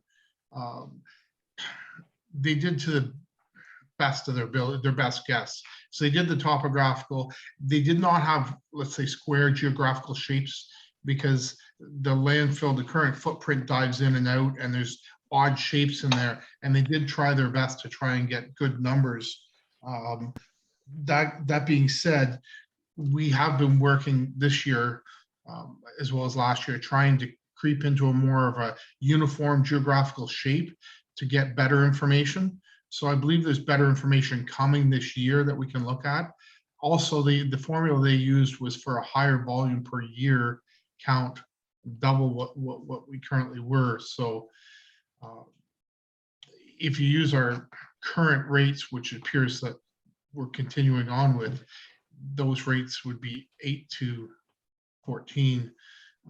But looking at it myself with the contours of the site and where we're placing it, how we're placing it, I think there's a little bit more time than what they're talking about. So hopefully this year we're going to get some better information. We're trying to get to that point where we get really good information and manage where we are. We're also moving up and getting the surface water off to drain off cleanly, rather than going into the garbage and then kind of weeping out through the groundwater. So that will help we should start to see that in our groundwater tests as well. So there's a few things that are going on, but I didn't want to spend too much time because I think that number is misleading. Okay, well, that's interesting, because I think it's very important that we do what we can to maintain York Street as at least a basic waste acceptance location. So I'm sure you'll be thinking of other alternatives and expanding the facility and alternate ways of disposing of the waste there in the future. Just thinking it's going to be a big, some big decisions there for councils in the next 1 or 2 terms moving forward. Thank you. Okay, thank you. Are other Mr. comments? Yeah, Councillor Lamb, sorry. Go ahead, Councilman. Yeah, thank you. Just picking up on what Councillor McEwen was saying, because I was going to talk to the same thing. It certainly is concerning to me when I see 4 to 7 years. So I have a question, then I make a comment. The 4 to 7 years, that estimation for York Street, was that made before we moved the bulk waste to Alds, or is the 4 to 7 years take into account that we moved the bulk waste to Alds? If I may, Mr. Mayor, that does not take into account the waste they moved to Alds. So they would be using the old number, let's say 1,000. They've identified 1,000, the average is 1,000 cubic meters a year coming into York, when we have 500 coming into York. So, and that does not reflect the change. Okay, well, if it's that, then that would tell me that if it's 500 instead of 1,000, and that's what they based it on, does that mean it would be 8 to 14 years? Yes, it Okay. would. So We have yeah. made some, yes. Okay, so rather than, I guess, keep debating it, I know you didn't want to talk about it, but this is as I say, I share Councillor McEwen's concern. If for any reason it's 4 or 5 years, then we need to, or if it ends up that, we need to take whatever steps to stretch York Street out and use Alds, which has greater capability. The other thing is we have to identify the contingent liability and costs associated with closing Alds or closing York, and probably, I'm guessing, going way ahead of myself, probably turning it into a transfer station of some sort. But having said that, I think next year's budgeting cycle has to, which would be for a new council, has to look very seriously at York Street and in the studies that are being done, not guesstimate or whatever, but pin it down.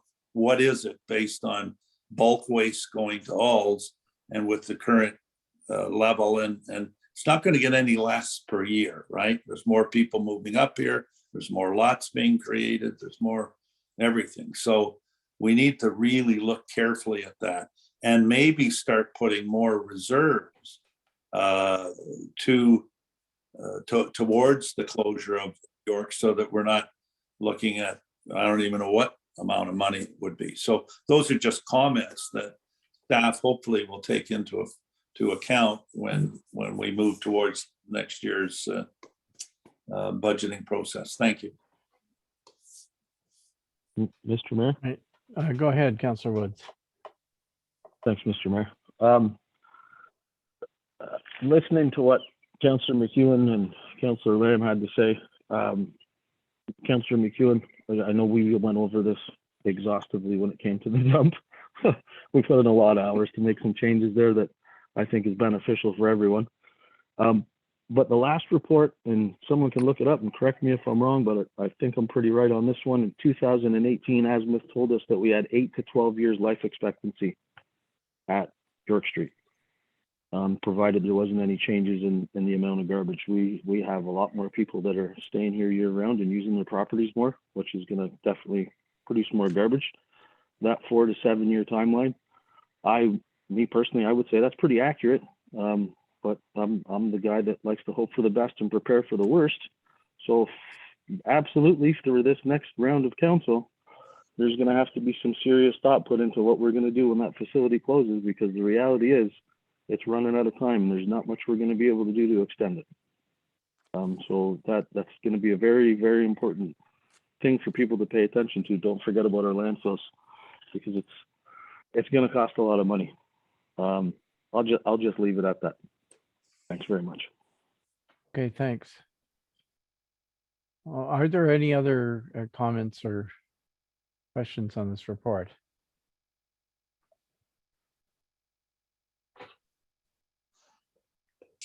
Okay, if not, there is some motion on the floor to receive it. Is anyone opposed to that motion?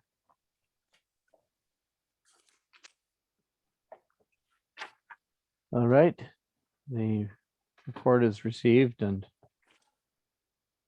comments noted. All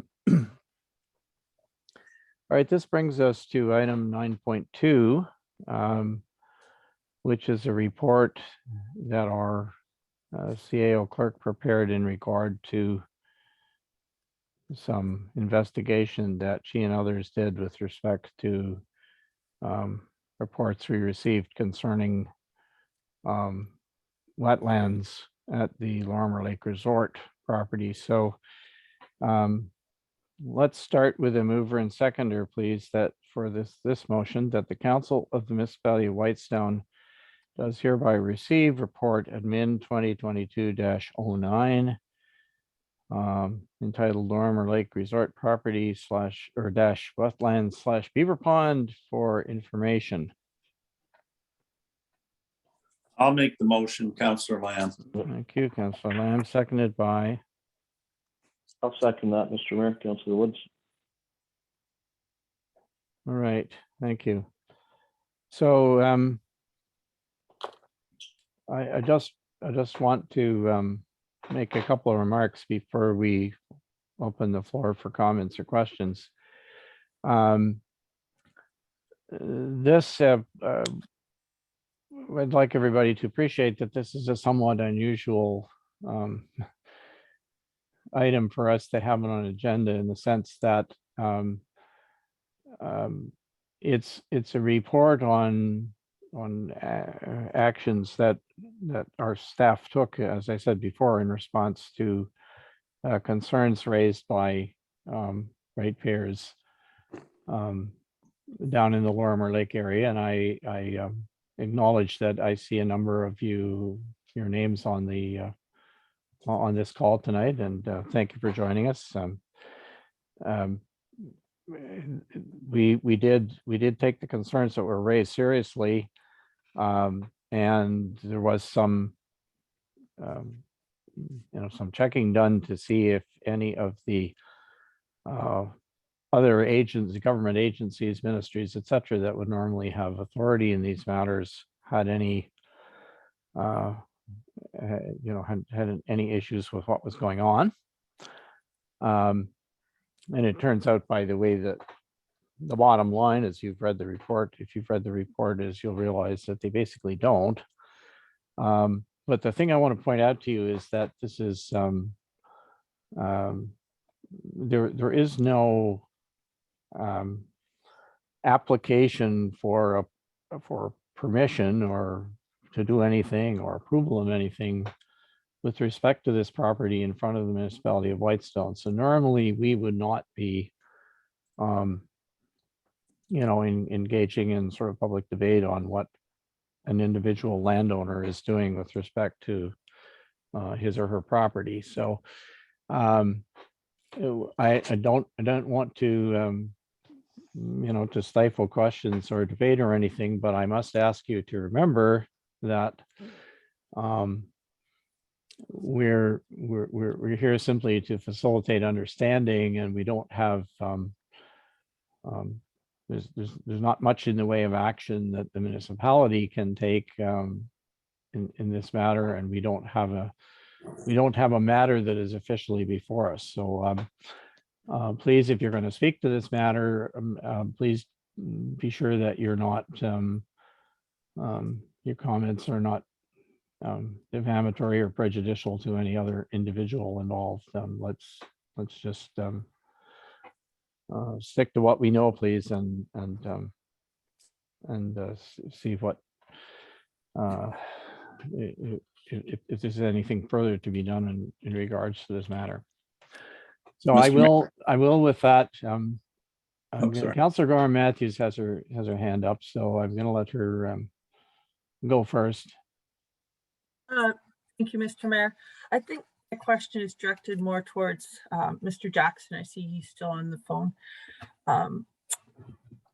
With regards to the environmentally protected areas that were rezoned back in 2018. They had they went through and looked. Obviously, this was one of the properties that was affected, where it had been zoned EP, and then it was removed based on some new standards.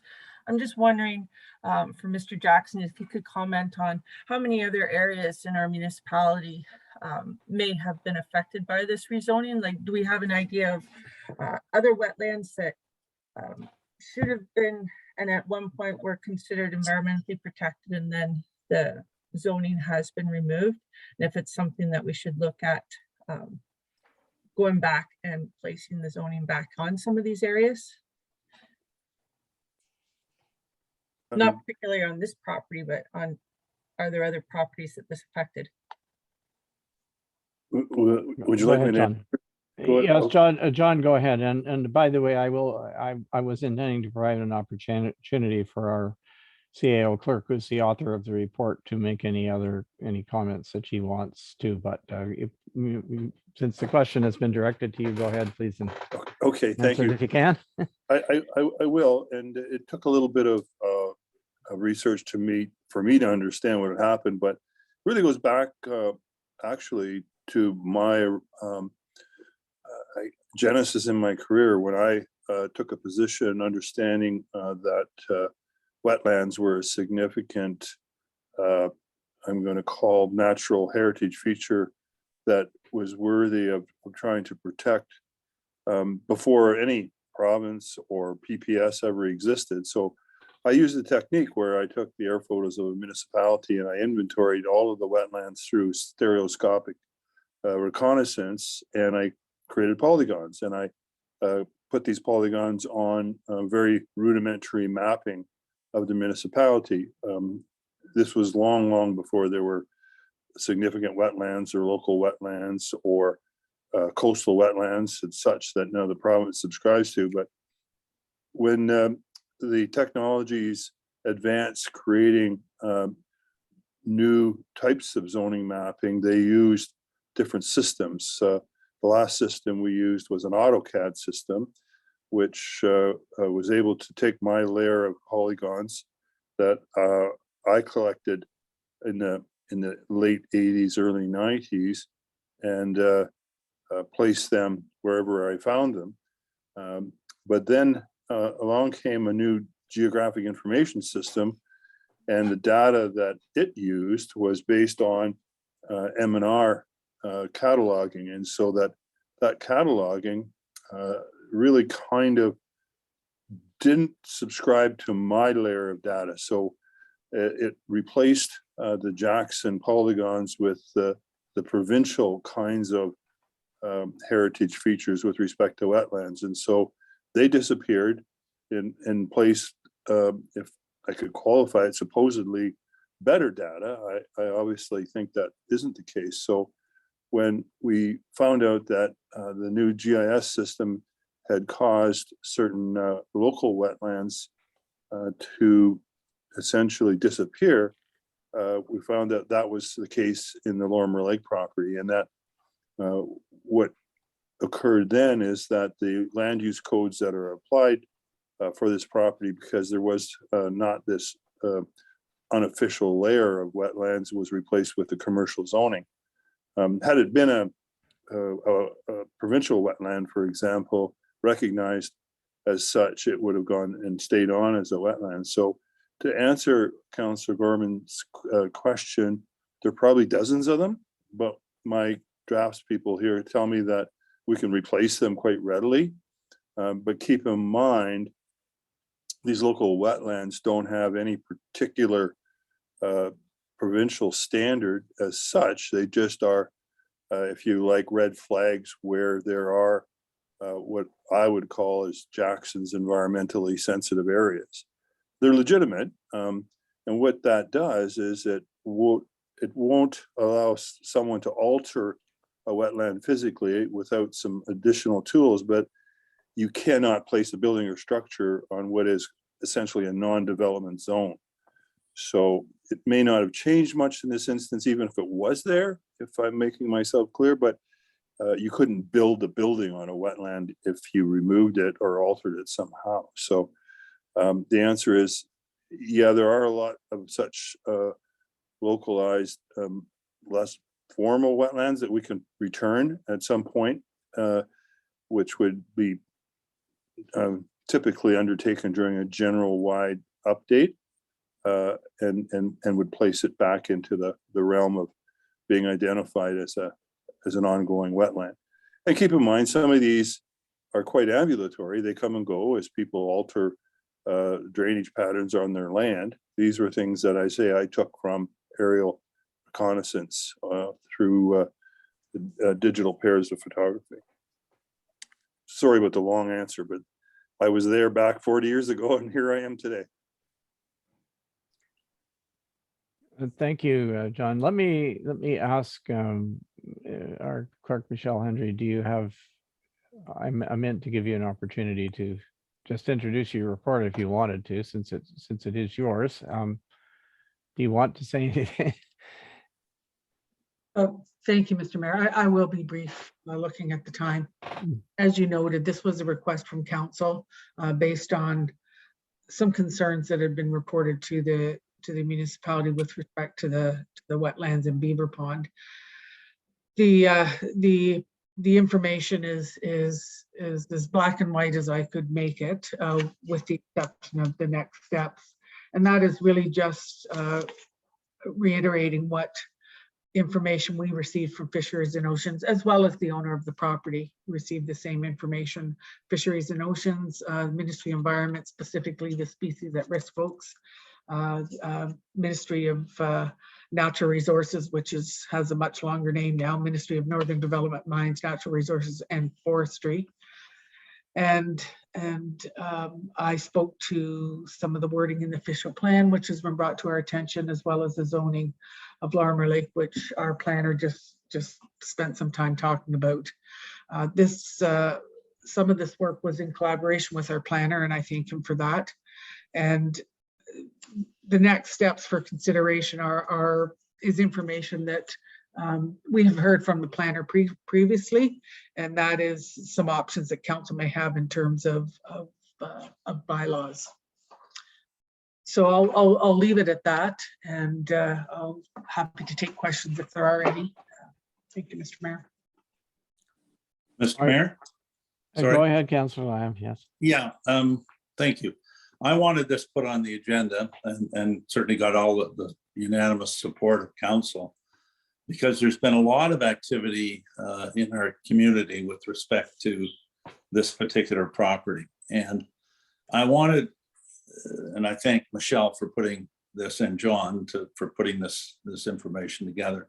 I wanted the ability of people who question this to be able to maybe talk to it, or at least ask questions, because I think it's important that we kind of get into facts and get out of fiction and talk about, as far as I know, there's nothing done wrong, nothing illegal here, okay?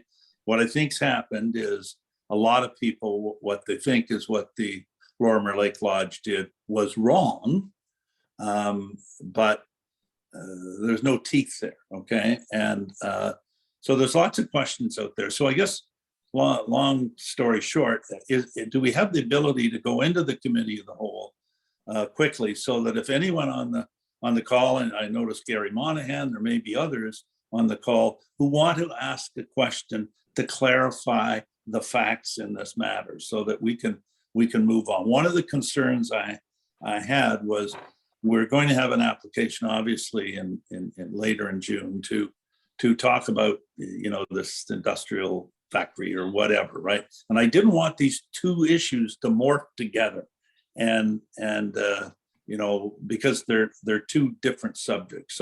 So can we go into the committee of the whole so people can ask questions if they want to be on just council? And I'll have more to say on this after people talk to it. Okay, it's not necessary for us to go into the committee of the whole to do this. If I can allow, and I intended to allow members of the public to speak to this if, Okay, you know, good. unless, and I'm assuming that council is not objecting to that. I guess you have the final say, but whether, regardless of whether, just going into committee of the whole doesn't automatically mean that the public can speak to something. But in this particular case, I think it's appropriate. I'm only going to ask Sure. that folks be brief and you know, just in the interest of time, that's all. But certainly we can allow that. And I wanted to just give any counselors the opportunity to ask questions first if there were, but if not, I see there's I know Gary Monahan, as you say, has his hand up already on my Zoom screen, so we can if you're ready for that, we can open up the floor right now. Councilor McEwen, did you have your hand up? Did you? Yeah, Mr. Mayor, I just have a comment on this. It becomes a very complex issue and a very personal issue when it comes to beaver dams. I have friends who the little lake per se and the beautiful pond is a beaver dam created pond. I have friends who have problems with ponds created and backups and lands flooded by beaver. This happens to have been one that was in place for a number of years, so it became a personal and sort of private pond, if you will, for these neighbors. The beaver did things on what was virgin land, and then the land became flooded and the land became useless for what was original years and years ago. When the beaver dam goes out, it takes a tremendous amount of time to get back to where it ever was before. Plus now it has the effect of the environmental issues and ecological issues and fish issues, all kinds of things. So it becomes a very personal thing for a lot of people, but it's a very significant event. Whether we have a bylaw to protect beaver ponds, beaver dams, which would have to include in some way protection of lands by control of beavers. Again, it turns into another complex bylaw scenario. So just a complex that I do understand where these people are coming from, and I appreciate the anxieties that many certainly have. I have friends who've lost beaver dams and therefore a lot became sort of vacant land in front of their properties. After 10 years, it still was never back to where it was when the beaver dam went. So it's a big deal. I appreciate that. And I certainly sympathize with those who have the issues with loss of the flood areas and those who are trying to protect their lands by minimizing flood areas. So anyway, just comments. Thank you. All right, thanks. So let's open it up a bit here. And Gary, since I see your hand is up first, if you want to go ahead, please. Yeah, thank you, Your Worship.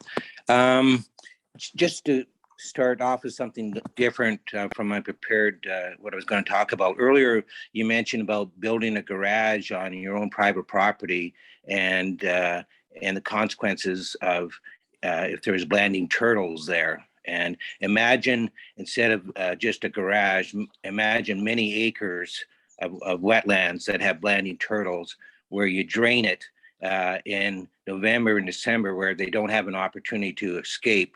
You know, how is that compared to the garage? And so when you listen to the rest of my statements, put that in context.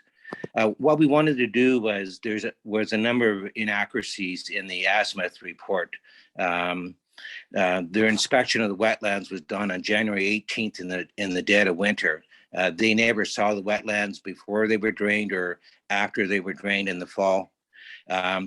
They used, and I'm not going to mention a person's name, they used the person's name throughout the report, and I'm just going to say resort because I don't like using person's name, but they used the resort as a source of their information.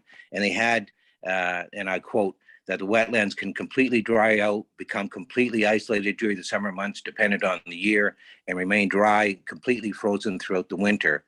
Anyways, the resort has only owned the property for a year. They've never witnessed a dry summer. And you've all seen the picture I shared with you of the moon landscape that now is there with the mud and the stumps. And they'd have you believe that this is a normal seasonal occurrence. I've spoken to several neighbors of the wetlands, some of who are on this call, who have lived at the wetlands for decades. And they told me that the wetlands and the lakes during the hot, dry summers, they'll become lower, but at no point did the resort wetlands ever stop being a viable wetland, and they certainly never went into winter dry and completely frozen. The wetlands actually refill in the fall, just like it does at Lorimer Lake.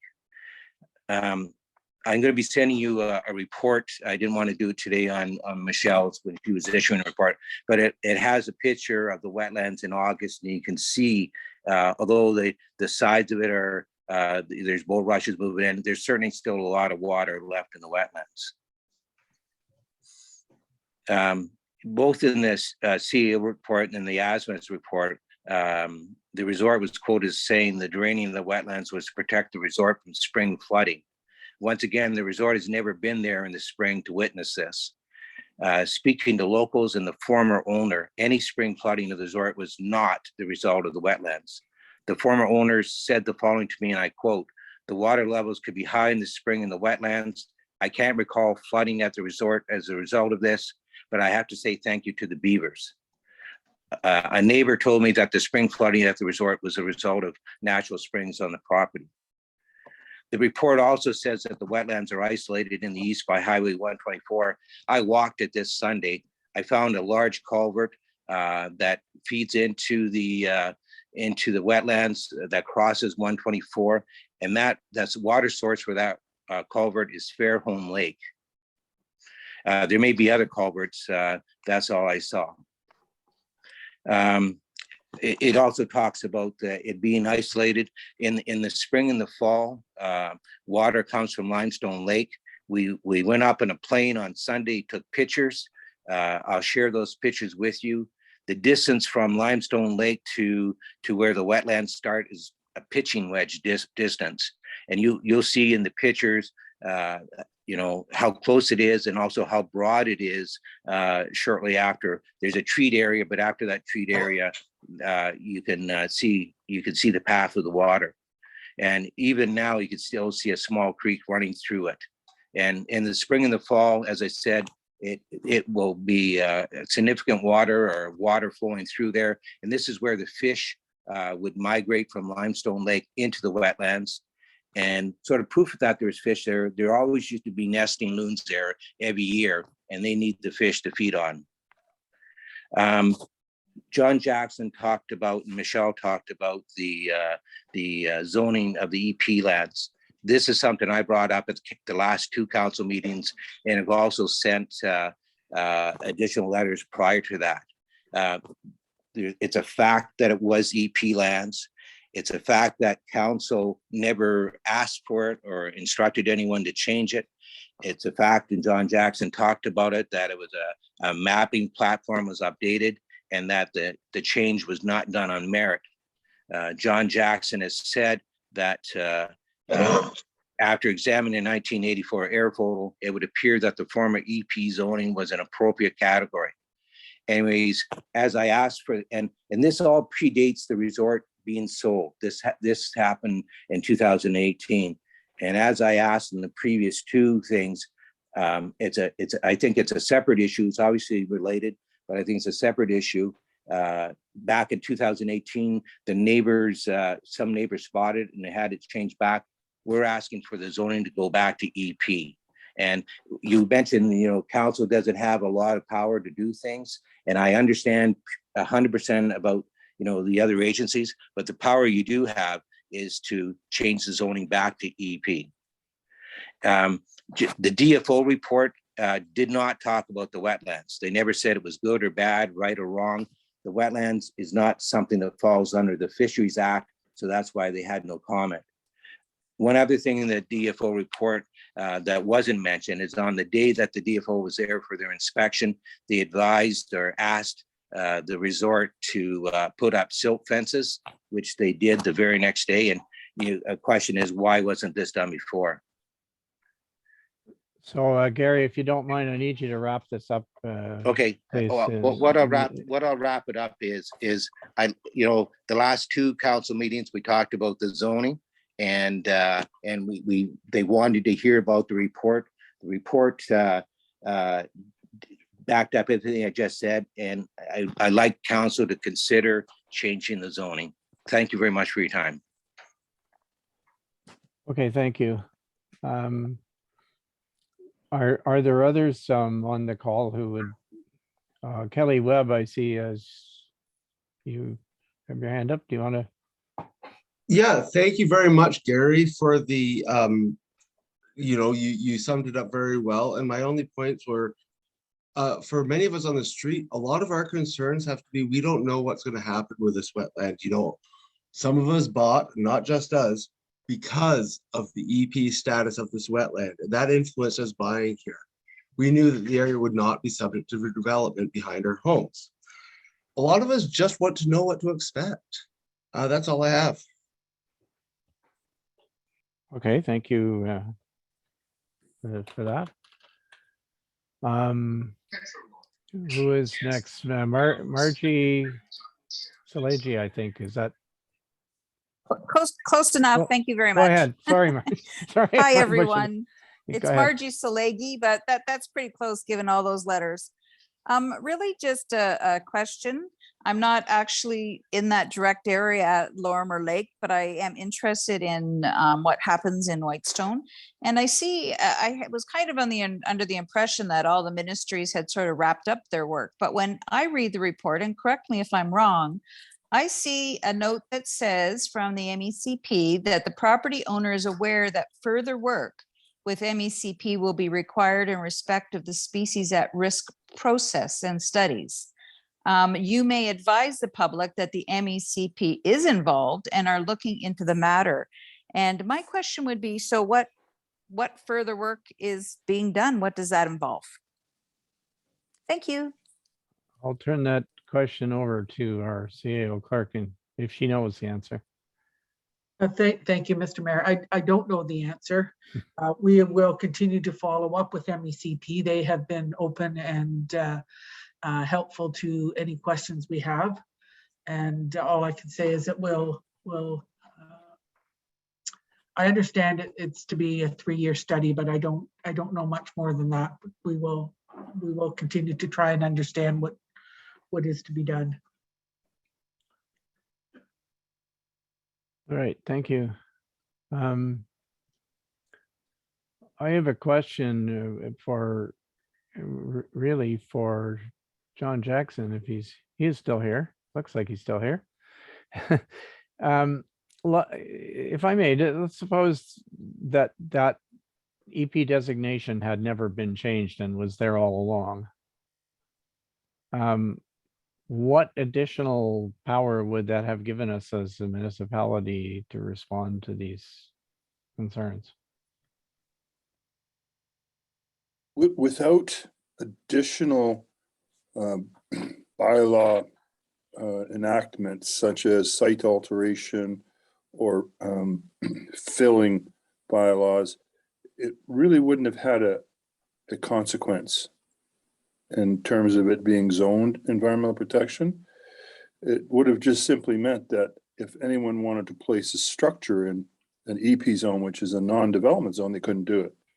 So if you want to have teeth in the protection of what are referred to as local wetlands, you need to have associated tools such as a site alteration bylaw.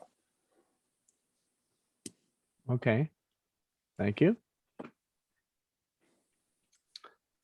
Mr. Mayor? Are there other comments? Yeah, go ahead. Yeah, it's Councillor Lamb. I mean, that's the key, isn't it? All these areas, say there's 30 others that got dropped, we make them EP. And all it would be is they can't build in that area, right? As it stands right now. So the question before council is number one, do we have do we have the appetite to go back and change what got dropped in these, whatever, 30, I'll say 30 just for sake of argument, and make them EP again? But secondly, beyond that, do we have the appetite to now go in and have a site alteration or a fill bylaw? And I'm not sure what's all involved in those things, particularly the fill bylaw. But I would envision that in the future, if there was a fill bylaw, if someone was in one of these environmentally protected area, they could do something to it, but they'd have to get a permit, I assume. And I'll ask that question of John Jackson. In a fill bylaw, what would they have to do? Just get a permit? And secondly, I think at any time, and correct me if I'm wrong, John, if you have beavers on your property,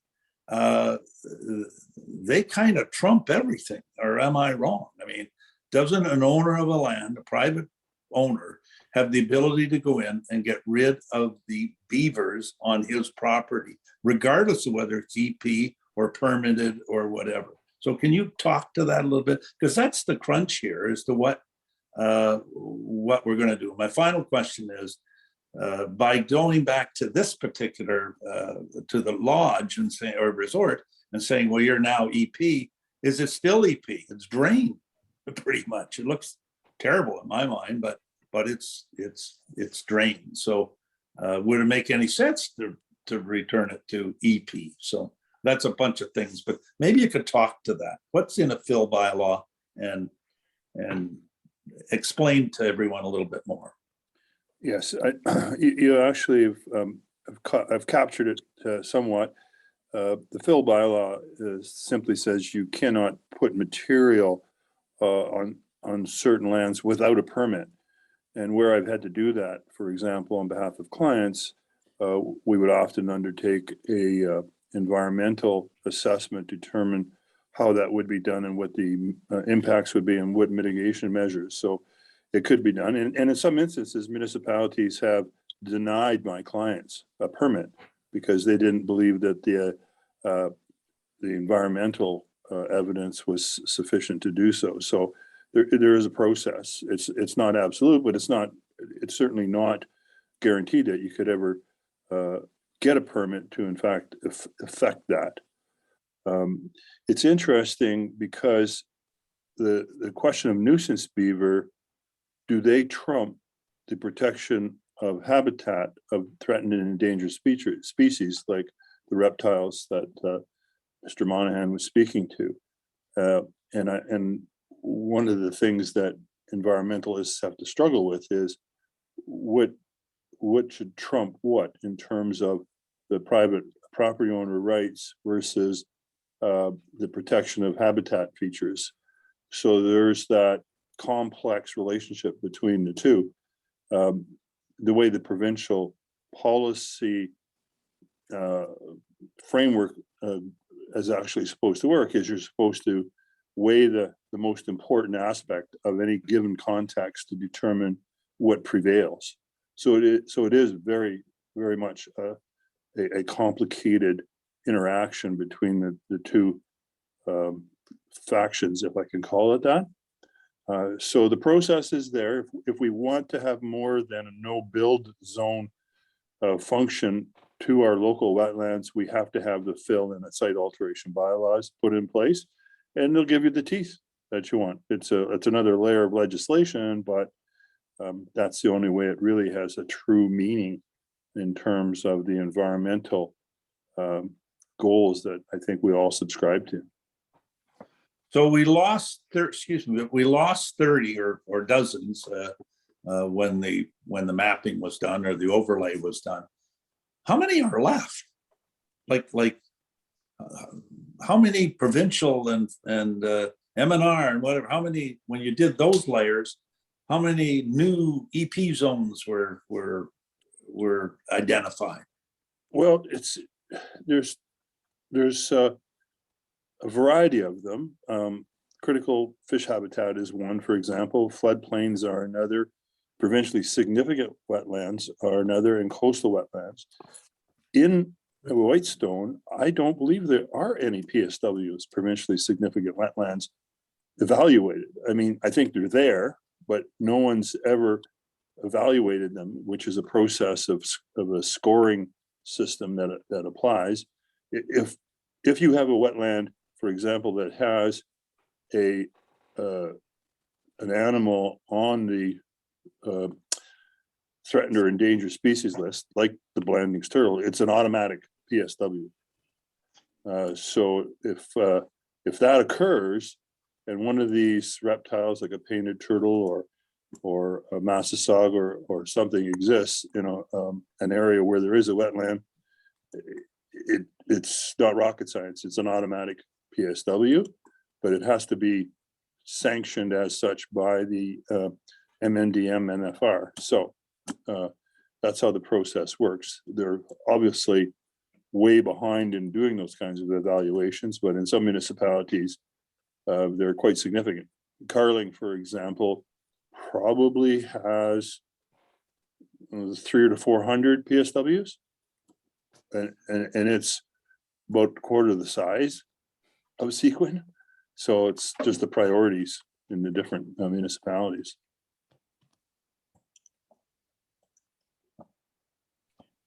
So is there any sense in going back to the resort and reestablishing that EP zone there, or is it the horse is out of the barn? Well, it somewhat might depend on the MECP and their work over a 3-year period to assess whether or not there was damage to a threatened or endangered species, because they will undertake a number of possible options. One might be to restore some of the wetland, and some might be to compensate. You can compensate by placing what they call overall betterment somewhere else. So they may not be done with it, and they're the agency that has the teeth at this time. Okay, thank you. All right, are there other comments from folks on, or questions from folks on the call?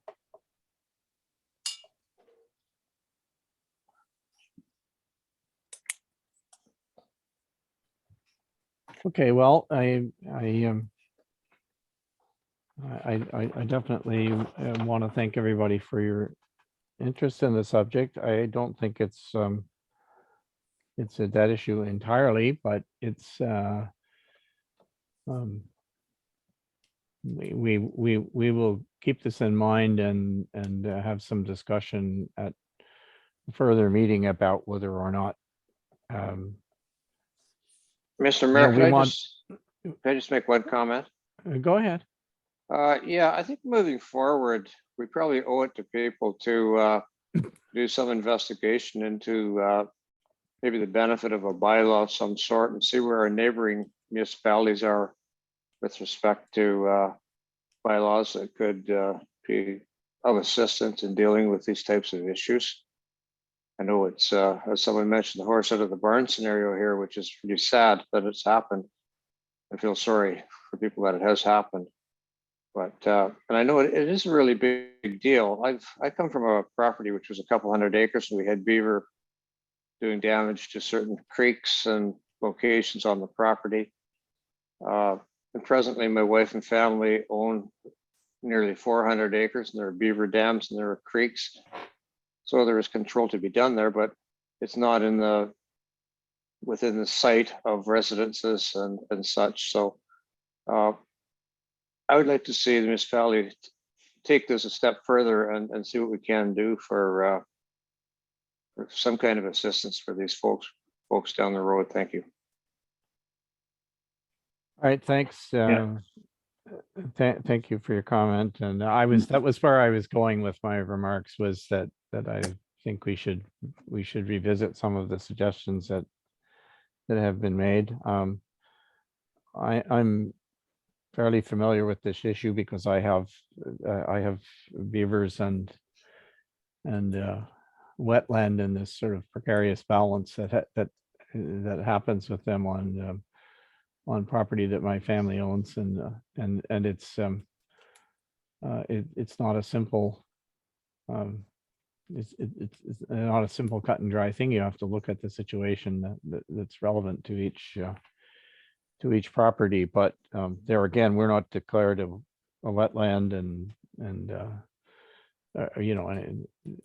nobody's, none of the, we have in the past attempted to engage some of the folks in some of the other ministries involved that deal with these things, and their response typically is, look, there's so much of this, there's so many small ones that they just don't have the resources to deal with them. But that doesn't mean that we couldn't, as a municipality, put some some process around this that would just help to make sure that we're not harming the environment by something that we do end up approving. Anyway, we do have the motion that we have on for this item was a motion to receive the report, which I think we've done. So Yeah, Mr. Mayor, can I just say one final thing? Sorry. Go ahead. I think we have to come back to council information on the other ones that were environmentally protected that got dropped. I want to see that. I want that to come publicly so that the public and council know what got dropped. Okay. Secondly, I would like to see a report come for debate at council and publicly, I guess, what a typical fill bylaw would be, or site alteration. And as Councillor McEwen says, what do other municipalities kind of do? There's always a balance here, right? That you have to strike between private property and the environment. But I think, given what's happened here, I think we owe it to our citizens to move forward productively on this issue. Doesn't have to be next week or next month, but I think it needs to come forward and not die. Otherwise, we're just gonna, it's meant to repeat itself at some point. So I want it to advance. I don't know what other councillors feel, but I think I'm saying kind of the same thing as Councillor McEwen, and I think yourself, Mr. Mayor. Anyway, so those are the things I want as a councillor. Thank you. All right, thanks. Yeah, I think there is a general, sounds like there's a general agreement. Councillor Gore Matthews, did you want to?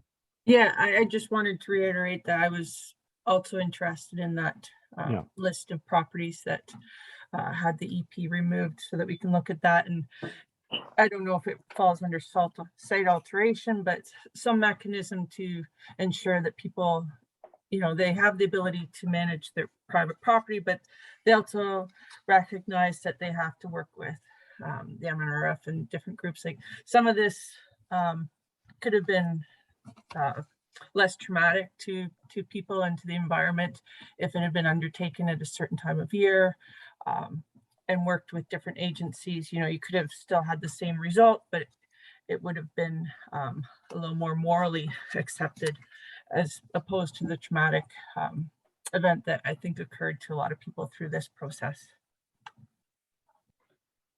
Okay, thank you. So can we move on to the next item?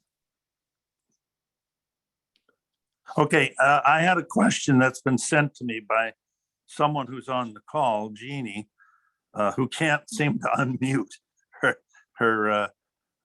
So I'm just gonna put, sorry to delay this, but she said, I wanted to ask about the official plan and section 12 in regards to the Lorimer Lake Resort. I don't know what section 12 is. John, do you have the official plan there? Maybe that's too general, but that's the question that Jeannie's asking. But she can't seem to ask it. So anyway, she sent me a message. Thank you. Through your worship, I have the official plan on my desk because I was referring to it. Just have to unbury it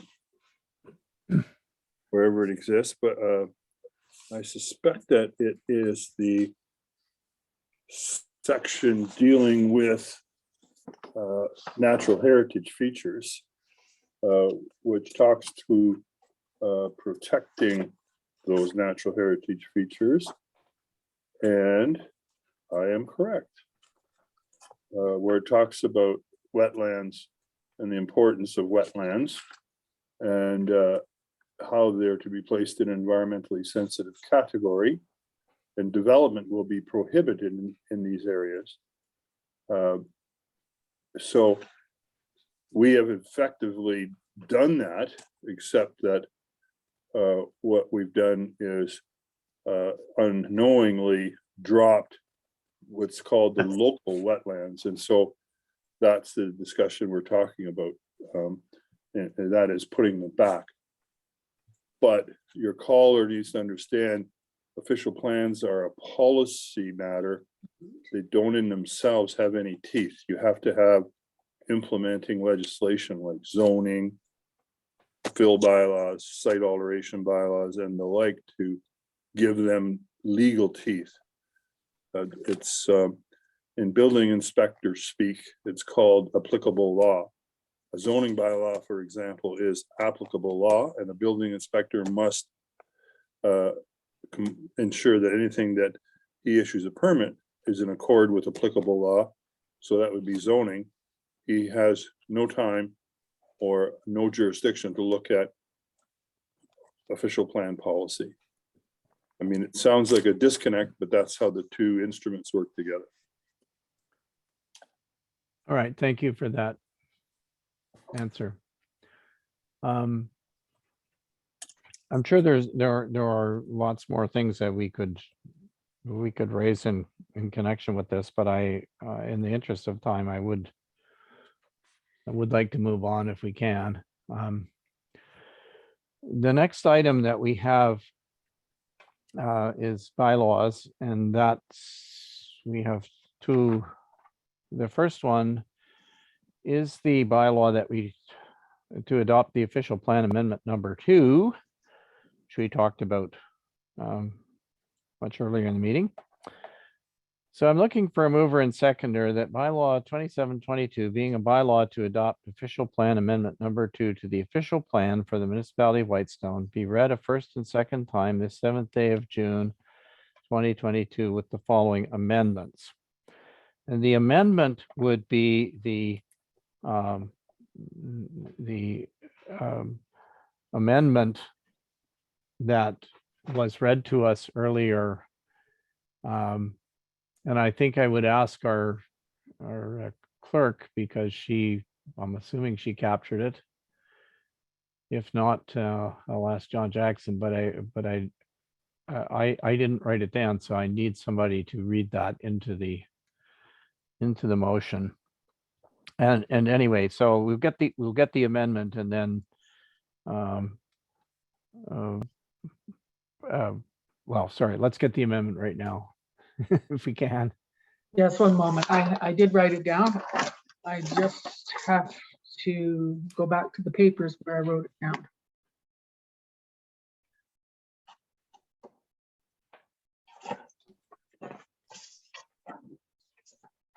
So the amendment is in regard to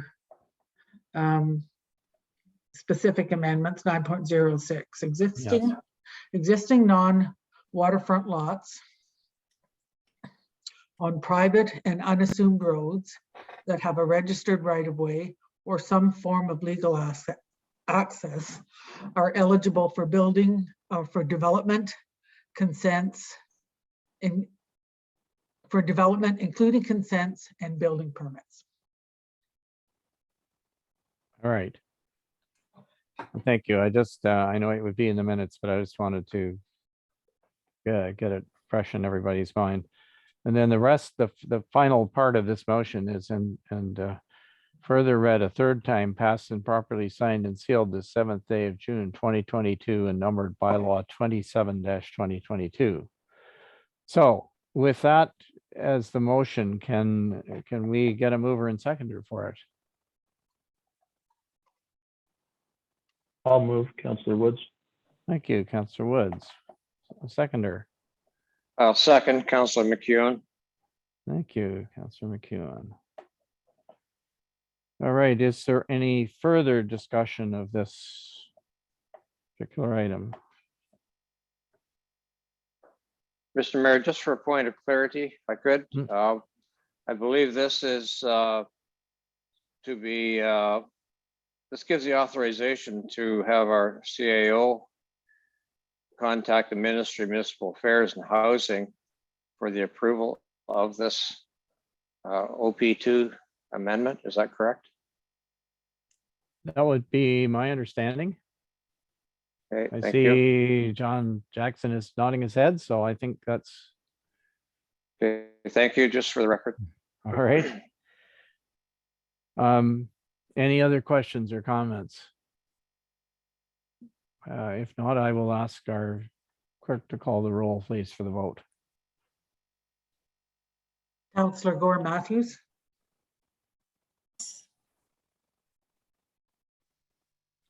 Is that a yes?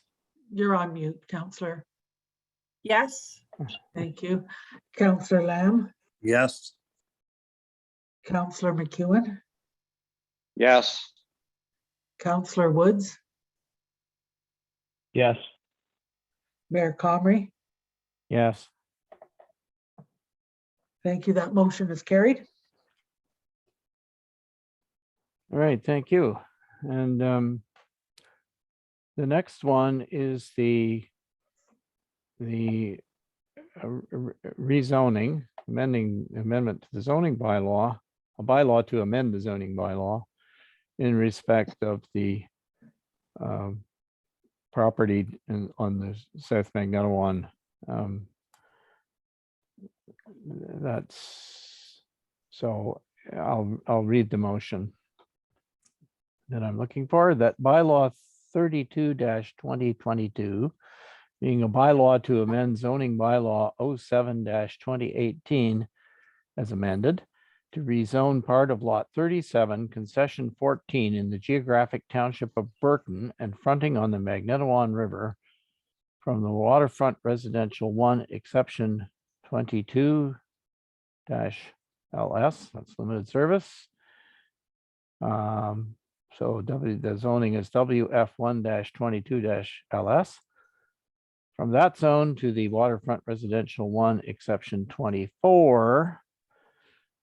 So WF1-24. The applicant MJ Development Incorporated be read a first and second time the 7th day of June 2022 and further read a third time, passed and properly signed and sealed this 7th day of June 2022 and numbered bylaw 32-2022.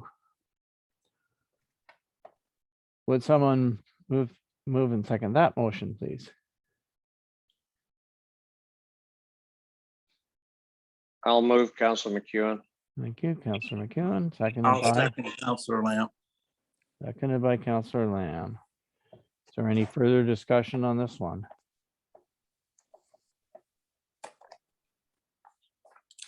If not, I will ask our clerk to call the roll, please, for the vote. Now, excuse me, Councillor Gore Matthews, Yes. Councillor Lamb, Yes.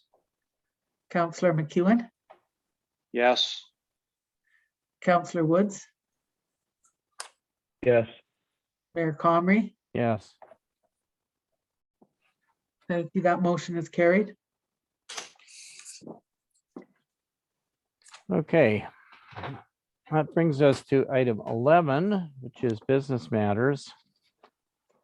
And we have, I'm guessing there's an 11.1, but I don't see a resolution for it. So, The AMO conference that you said to defer. oh, I'm sorry. Yes, you're right. Absolutely. Thank you. I haven't moved my screen that has the whole agenda package on it forward to exactly where we are. So, All right, thanks. Well, we'll just move past that one and to 11.2, which is a request from the chair of the Joint Services Board for the West Parry Sound Recreation and Cultural Center, who has asked for a draft agreement.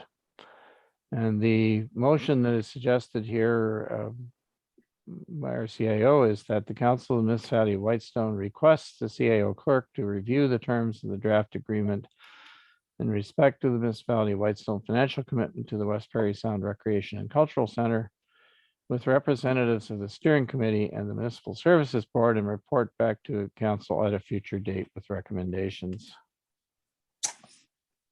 So I'll support and make that motion. All right, thank you, Councillor Lamb. Seconded by I'll second, Councillor Woods. Councillor Woods. Is there any discussion about this? Yeah, I'll make some comments if I can. Well, I hope that we're not going to try and debate what we think the what we think the agreement should be at this point. We're asking this because we're asking, our motion on the floor is to ask the CAO to bring Sure. it back to us. But to put it in some context, I'm looking at the proposed agreement, and I just have a couple comments on the agreement. Like, All right, go ahead. Or do you want her to go? Hold it. Do you want her to go back? No. Just hold on and do all this liaisoning and talking to the committee, and then come back, and then I ask my questions. You got to go back a second time. Like, it doesn't make any sense. Go ahead. First of all, my and I'll be brief. My first comment is I would never be entering into an agreement with the Joint Services Board that we said we're not joining. But anyway, having said that, I probably will lose that one. But having said that, if we ever do decide to have a formal agreement with them, I would look at the following comments. Okay, if you look at their proposal, Whitestone funding, in number 2, it reads as if we're going to give for 11 years.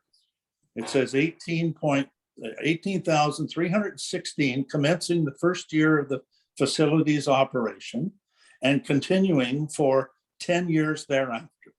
So certainly the 10 years has to become 9 because our commitment was only 10 years. So I would just have her bear that in mind as she's talking to these people. I also think in there personally that it should be at the end of the first year of operation I think we should put in based on audited financial statements. I think that's very important.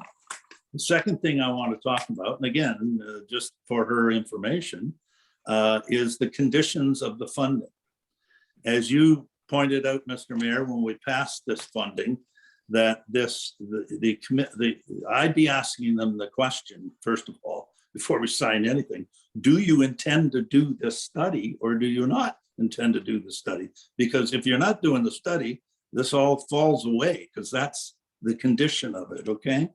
But having said that, I think it has to, in the wording in number 3, the condition of the funding, it has to, again, be very clear that it is, I put in an independent review of the operating model. We did not, and I can remember the mayor saying this, we don't want whatever it was, C&P Architects or whatever, who did the other study showing a $300,000 loss, to say, oh, we're going to punt it over to them again. It's got to be an independent study by KPMG or some other consulting company. So I'd be putting independent. Also in here, it says to be completed prior to final design. And as my understanding of this process is that the CAOs on this said, and the mayors, we're not going to spend any more than $32 million. We're going to keep it at $32 million. So as anyone knows, when they go out to bid this thing, if anyone thinks it's coming in at for a 48,000 square foot building, coming in at 32 million or any close to that, they're dreaming in Technicolor. It's going to be way north of that. So what's going to happen? They're going to then look at it and say, oh, in order to be 32 million plus whatever donations they may get. In order for it to be 32 million, we're going to have to cut something. So we're going to cut a meeting room, we're going to cut part of the gym, we're going to cut whatever. So the only thing the only time they can do a study is once they come up with a final design. So for in other words, here's our building. The final design is 40,000, not 48,000.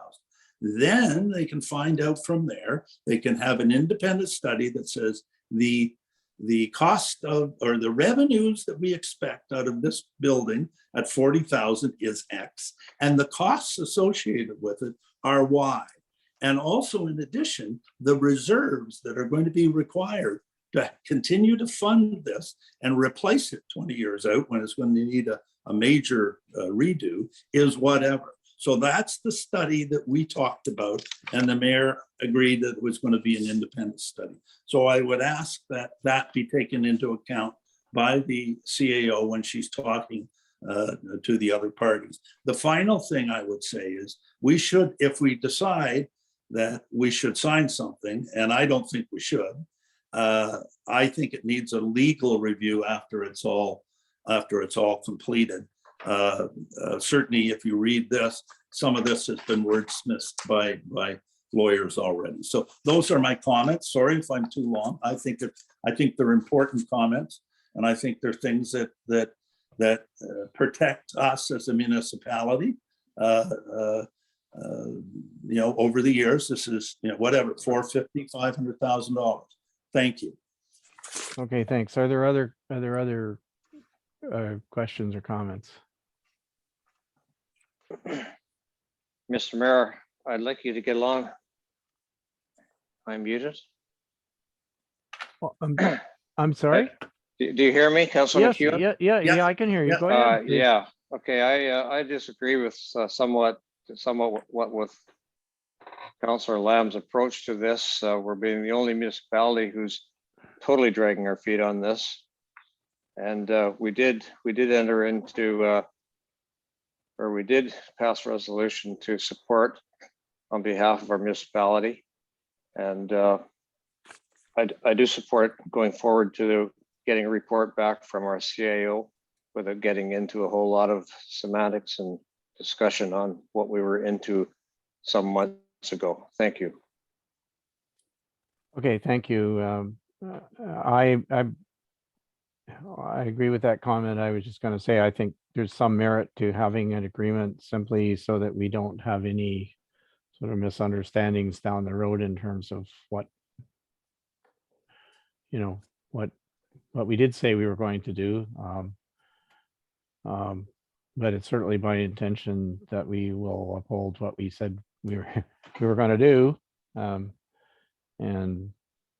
the objective of the agreement is simply to make sure that the details are, and there are one or two details that might perhaps be a little bit undefined, so we'll make sure that gets nailed down, just in the interest of not having some sort of confusion or dispute down the road. So anyway, anybody else want to take a crack at this? If not, we have a motion simply to direct the CAO clerk to produce something and bring it back to us, that an agreement that covers off these things that have been mentioned. So Mr. Mayor, if I could. Oh, sorry, Brian. Councillor Woods, go ahead. I won't be long on this, especially if we're just accepting it, and our CEO is going to bring us a report back. But the resolution that we passed, and 4 of us voted in favor of, to me is pretty clear. But I would like to add on top, I wouldn't be signing an agreement. If they wanted some clarification on some things, we could simply send them a letter to clarify. I'll leave it at that, just based on the best interest of time. Thank you. Okay, thank you. So is there any opposition to this motion? All right. Well, thank you. We have requested the CAO to do some work on this. Item 11.3. there is a suggestion that we have a meeting somewhere else in June 21st. I guess before we get into this, I should ask, is there a mover? And is there a mover and seconder for this motion? I'll move it, Councillor Lamb. Is there a seconder? I'll second it, Councillor Woods. All right, thank you. I suppose in typical procedure, we would allow the mover to and seconder to speak to this first. Please be brief. Well, it will be. So, of course, we went in last month and said we were going to go into meetings, a hybrid model. We couldn't do it in the community hall. I believe that. I think all of council believed that. We'd have drop calls, etc. So we reverted to say we're going to have just a Zoom call for June. Okay. I made the suggestion that there's a lot of people in our community that are afraid of Zoom, that won't go into Zoom. There's a lot of people that want to eyeball, particularly with this big item coming up, which is the factory on 124. There's a lot of interest both ways on this thing. So the ideal thing, I think we all agree, is that we can do it in person and by Zoom. That's ideal. People can participate. I made the suggestion last week that we investigate going to McKellar, who I understand have lots and lots of expensive equipment, who I think do Zoom meetings and in person. I don't think their council meeting conflicts with June the 21st. And I made that ask. Brian, I know Councillor Woods sort of agreed with it, and then it kind of went into limbo. And I asked the CAO a couple days after, like, what's happened to it? And she told me that the other three, being, I guess, the other three, didn't want to do it. So I was very frustrated with that, because I think it's a good option, at least worth investigating. It's only a 2-minute call. And I still think it's a good option to look at going to the McKellar Community Hall. Those people that want to go and be part of it can be in person, that we wanted. And those that want to be on Zoom can be on Zoom. And I think that's a really good solution. There are others in the community that say, if you can't do that on the 21st, then delay it until it can be done the next month. Hopefully McKellar will be a solution that is viable. And I think we should look at it. If you want to defeat it, defeat it. But I am trying to work on behalf of our citizens to get the best venue for what is an enormous issue. The last two items are the two enormous issues this council, the pool and this. And there is a lot of interest, and it's growing in our community. This is going to be very big. I asked the clerk the other day whether we still have that 100 cap on Zoom, because it's going to blow out 100, believe me. So anyway, I think that's the best thing. And that's okay. Thank you. Thank you. Yeah. Is Councillor Wood, do you wish to speak to this? Sure, Mr. Mayor, I could say a little bit. When we first found out that we couldn't run the hybrid meetings in our community center, I was disappointed, as I'm sure everybody was. I always like the in-person council meetings. I know everybody's heard me say that before, but I didn't want to lose the amount of people that we've been able to reach with the Zoom platform also. This is a really big issue. I don't know how we go about this. I'm not opposed to going to McKellar. I don't know how everybody else feels about it.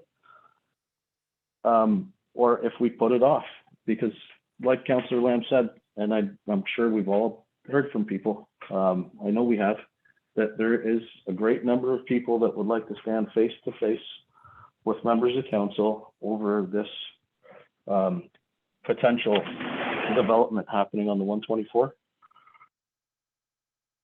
I would just like to give people as much of an opportunity to get involved as possible in the council meetings. That was my big thing when I ran in the past election, right? Try and get people to get more involved.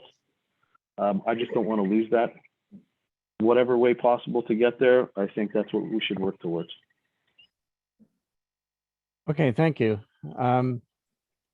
Maybe I'll just jump in because this may sort of make what we're talking about moot a bit, but I think and everybody needs to understand that we consist of myself personally. I've spent several days on this already. Our CAO and other members of staff have spent quite a bit of time, and the vendor of the system that we have in the community center has also spent time. As I outlined to you, we had two things that I believe would have prevented the remote participants, that is the people not in the room, from hearing what was going on in the room. They would have been able to speak and be heard in the room, but they wouldn't have been able to. I felt, and others on the council, in fact, I don't think anybody on the council disagreed with this, that we did not want to just go and disenfranchise the people. Say, fine, we're going back into the council room, and so if you can't come in, if you can't make it to the room, you won't be on the meeting. I think we would find as many people upset about that as we would about not being able to attend in person. So, or more, probably more. So we have been working on this. One of the two problems, we have a solution, I would say, to one of them. The other one requires some work on the part of our vendor, and they are doing that work. And I'm hoping that we will, probably end of this week, we will probably be in a position to test it and make sure that it works. In which case we could consider having the meeting as a hybrid meeting in our own community center. I have to tell you, I am very, very, very, very reluctant to try to run a meeting in somebody else's hall. We have enough issues to contend with trying to run a hybrid meeting, which we haven't done for quite a while. Well, we've never really done one the way that we're talking about doing it now with Zoom, and trying to do it in a facility where we are at least familiar with what we have and have some ability to solve problems. If we get into somebody else's hall and we have difficulties, we end up with a meeting that won't work properly, and people will say, well, I didn't get to participate, you need to do it over again. And I think that's, I just look at it from a risk management point of view. I think that's a very risky endeavor, and I'm going to tell you, I'm categorically opposed to doing it. So I appreciate the suggestion. I mean, I guess if we didn't have any possibility of going back in our own hall, but we do, we're 90% of the way there, I think, at this point. I'm confident that we will solve the remaining problem we have. And so I would think if we're going to make any change, we said, let's do the next two meetings by Zoom, by the way, simply for the purpose of buying us some time so that we didn't have to keep changing our mind with people. But I think if we're satisfied that we can do it in our own community center, then with our own equipment and still have people come in remotely, that's what we should do. So anyway, that's my, I'm going to, I'm going to vote against the motion because I don't really want to try to do it somewhere else, but Mr. Mayor, might I just respond to what you said? And I mean, if we can do it in our hall, I'm all for it. I think everyone on council is for it. So if you're categorically against going to McKellar, are you categorically against delaying it until we can do it in our doing that particular subject being the manufacturing plant until we can go into our, and it may be the 21st, but it isn't. If it isn't the 21st, then it becomes the first week in July or something, right? We just delay it until we are able to do it correctly.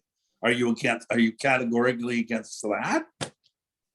No, I think that Then I'll if that's a concern, yeah, I guess that could be a separate motion if you want and say, okay, well, Mr. Mayor, Councilor McEwen here, if I could. yes, go ahead, please. I agree with you pretty much 100%, but I do not disagree with holding it off until people have a chance or opportunity to come to our center. I don't believe people will come to our center if they can come in on Zoom these days. We've increased our participation in meetings many fold over because of Zoom and audio. If we went to McKellar, I don't see a whole lot of people coming to McKellar. They would Zoom into McKellar. I think that's just ludicrous, personal thought. So anyway, I would say postpone the serious issue or two until we can have them in an open meeting. And it's interesting that unless people can come in on Zoom, probably they won't come anyway. We're gonna be getting back to where we were years ago, a couple of years ago. So I think we're being pushed around here and I don't like it. Thank you. Mr. Mayor? All right, before we well, just hold on. I want to see procedurally, is there anyone else who wishes to speak? I guess it's just Councillor Gorman Matthews is the only one who hasn't spoken. Do you wish to speak to the matter, and then we'll figure out what we do? Yeah, if we think that we can get this to work for the 21st, I would prefer that we stay in our own community center. And I believe if we can't get it to work, then we ought to postpone that portion of the meeting to the next meeting. I don't know what kind of work that entails for staff because it is a public meeting, so I would assume people would have to be have the mail out again with a new date on it and such. But the thing I want to say about McKellar is I've read on McKellar one of their Facebook pages before is that their Zoom doesn't always work. There's only one employee that really knows how to operate it all. And there have been multiple meetings with disenfranchised ratepayers trying to get into Zoom and the system doesn't work. So the odds are that as outsiders, us coming in to use their equipment, we wouldn't know what we're doing either.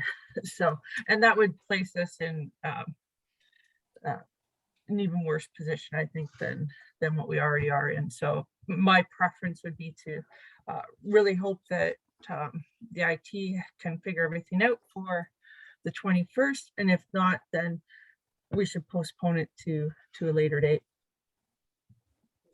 Mr. Mayor? Okay, thank you. Go ahead, Councilor. I'm the mover. That's exactly what I wanted to do. If we're not going to McKellar, we delay it. So bingo, I've achieved what I want to achieve. And I don't think it's ludicrous to have this discussion.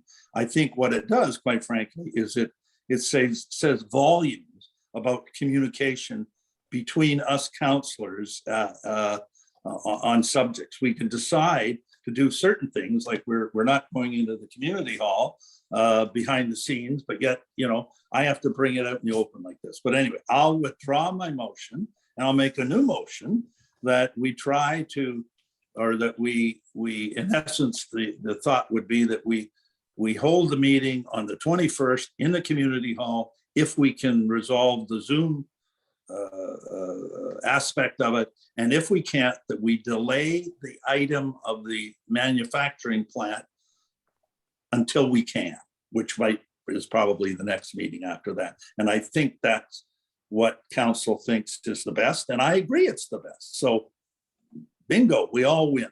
So let's move on. All right, well, let me just capture this. At the Council of the Municipality of Whitestone, I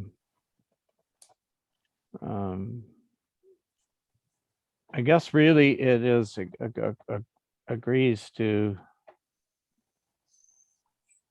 to postpone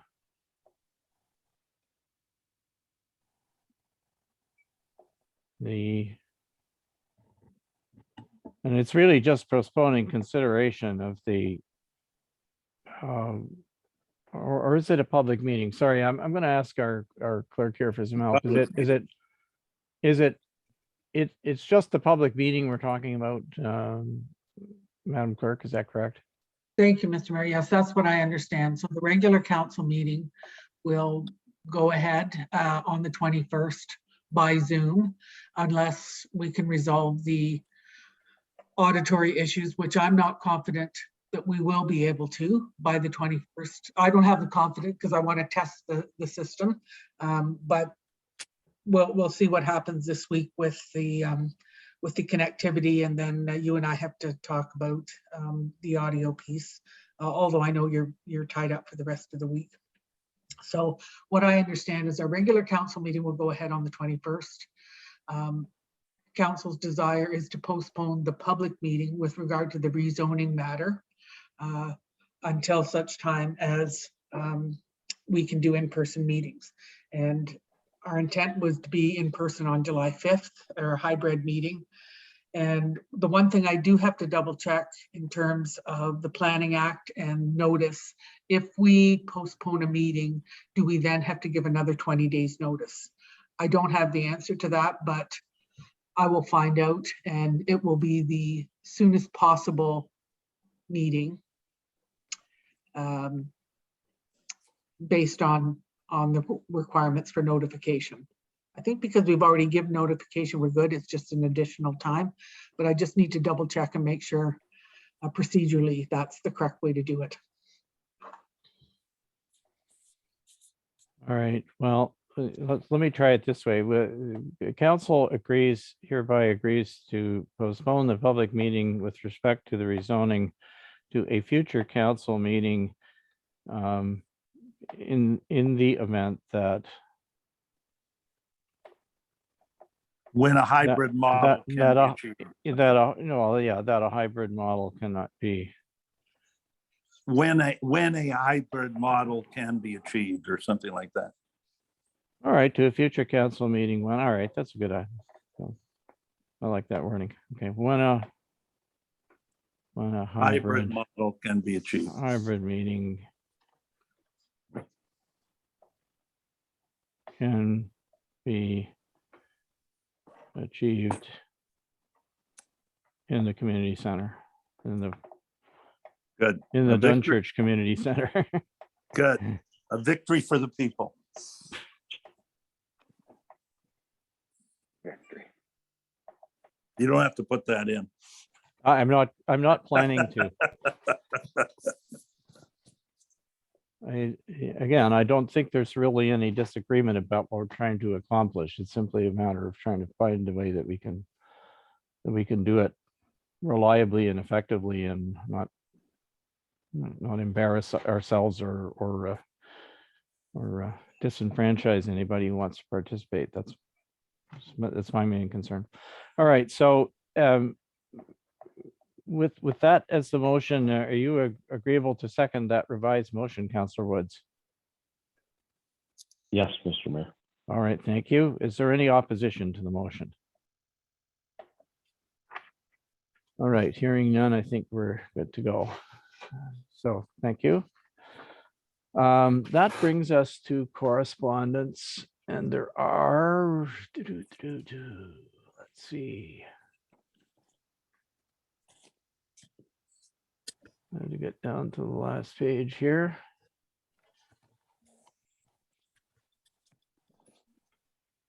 That's going to take me a long time. Here we go.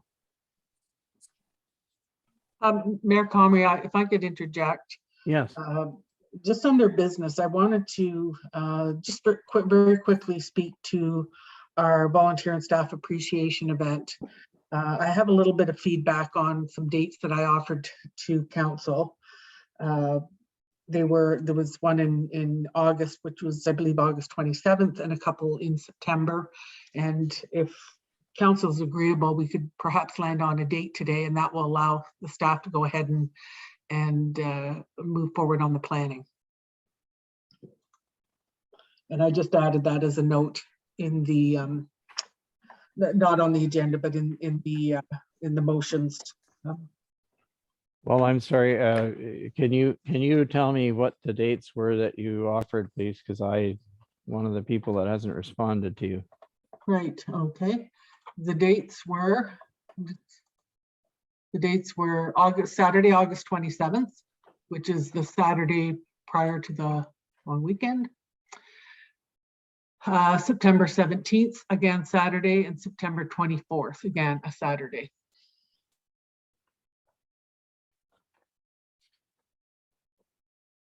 So, okay, you said August 27th, right? And September 17th? September 17th and September 24th? 24th, yes. Hmm. There seems to be some movement toward August 27th. It's late summer. The weather will still be fine, hopefully. But those other dates are available. I'm just looking for a bit of council input on what they think might be best for that event. I don't think, I mean, I don't know who else you need to hear from. I don't see any particular problem with any of those dates, so as far as I'm concerned. Madam CEO, the 27th would be fine. August 27th, you, Okay. anybody not like August 27th? I like August 27th. It's in the summer. It's more people are probably available to come in August than mid-September when you could have any kind of weather. So August 27th. I'm good with that. I think I forgot to respond, but that's good for me. Thank you. So I think collectively we'll aim for that date. Thank you, everyone, and sorry for the interruption. Councillor Woods, are you okay with that date? Oh, you guys pick the date. I'll make myself available either way. That's the easiest way for me. You just tell me what day I have to be there. Okay. All right. Thank you. It sounds like August, you got your day, August 27th. I've got my marching Madam orders. CEO. Thank you. All right, so now we're just looking at, there are a few items of correspondence that have been listed there. Are there any of those that you wish to pull for discussion? They're not too many. I think what, 4 or 5? Okay, I'm not hearing any. I'll ask for a mover and seconder then that council. Sorry, I'll just read it. Whereas the Council of Municipality of Whitestone has reviewed the correspondence items listed on page 5 of the June 7th council agenda. Now therefore be it resolved that council received the correspondence items for information with the following extracted for further discussion or action. And I think the following is none, but can I get a mover and seconder? I'll move it. Councillor Councillor Lamb. Lamb moved, seconded by I'll second Councillor McEwen. Councillor McEwen seconds. Once again, final ask, anything you want to discuss out of these? All right. None. Anyone opposed to that motion? It's carried.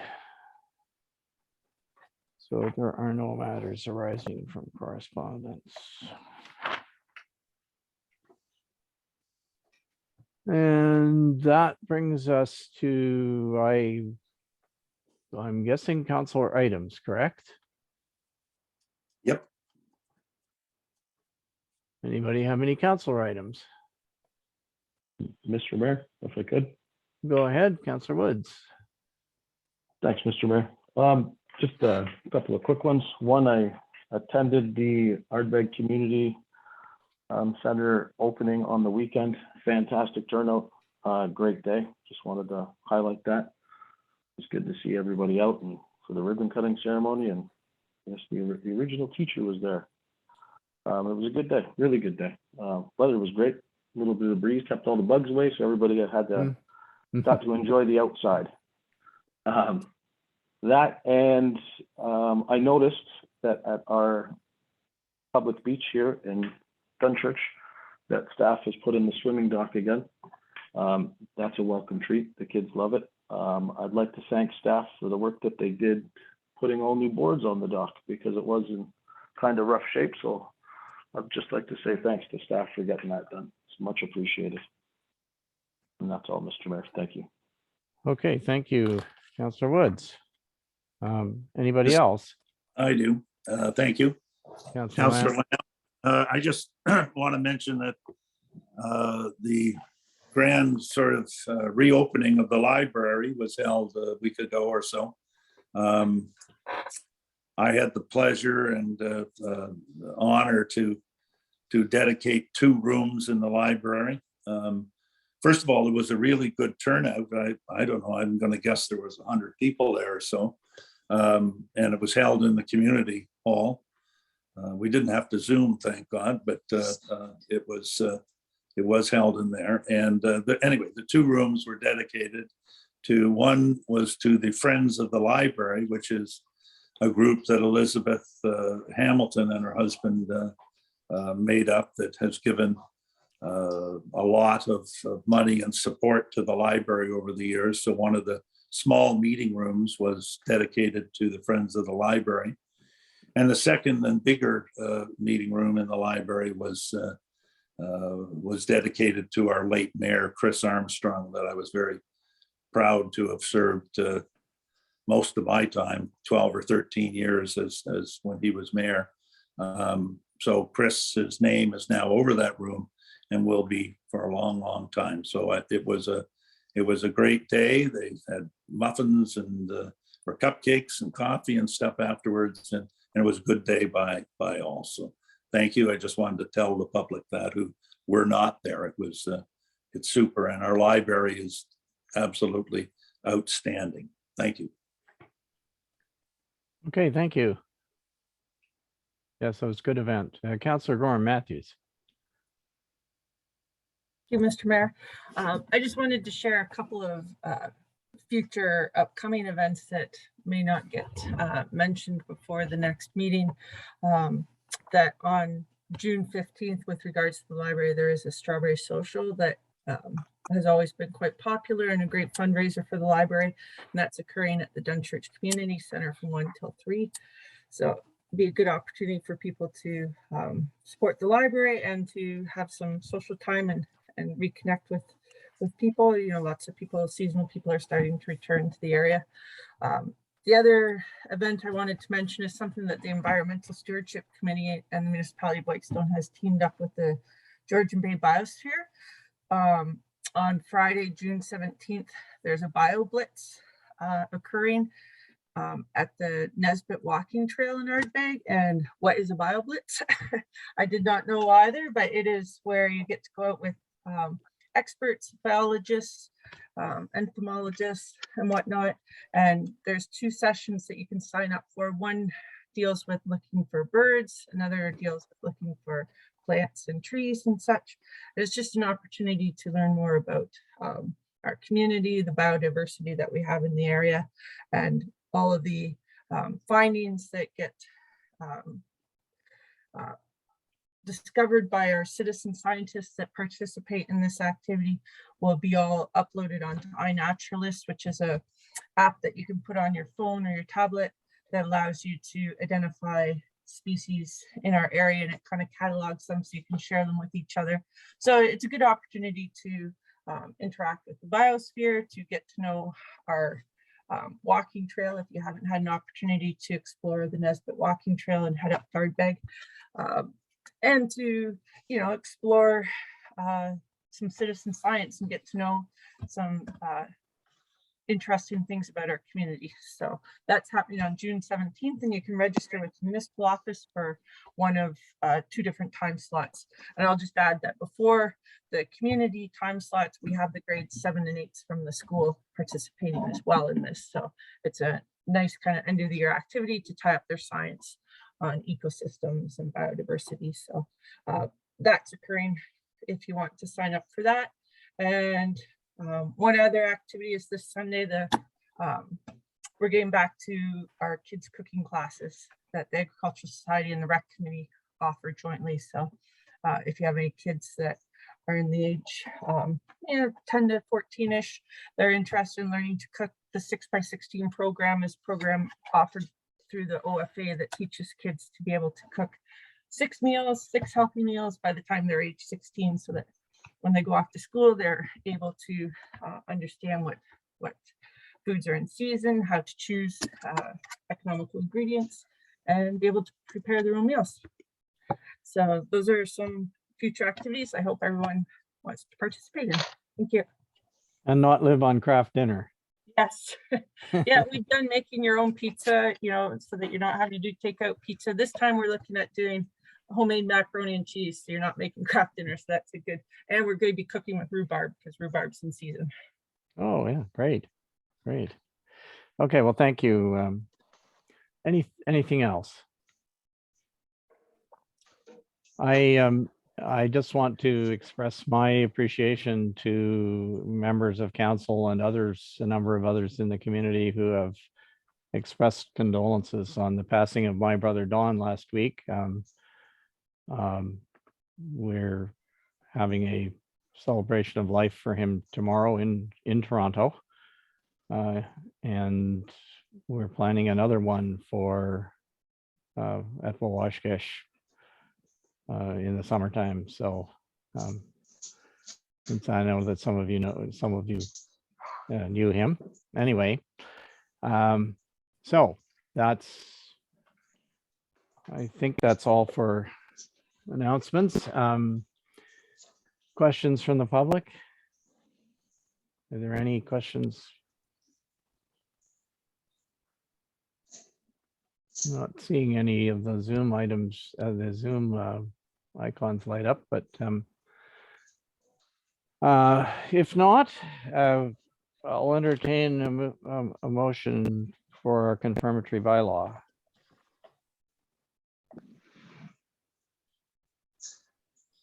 I'll move, Councillor McEwen. Thank you, Councillor McEwen. I'll second. Seconded by Councillor Gorham Matthews. Any opposition? Okay, thank you. That bylaw is passed. And finally, adjournment. I'll move, Councillor Woods. Thank you, Councillor Wood. Seconded by, I'll second Councillor Lamb. thank you, Councillor Lamb. Now therefore be it resolved, that this meeting be adjourned at 9:52 p.m. until the regular council meeting of June 21st, 2022 at 6:30 p.m. or at the call of the chair.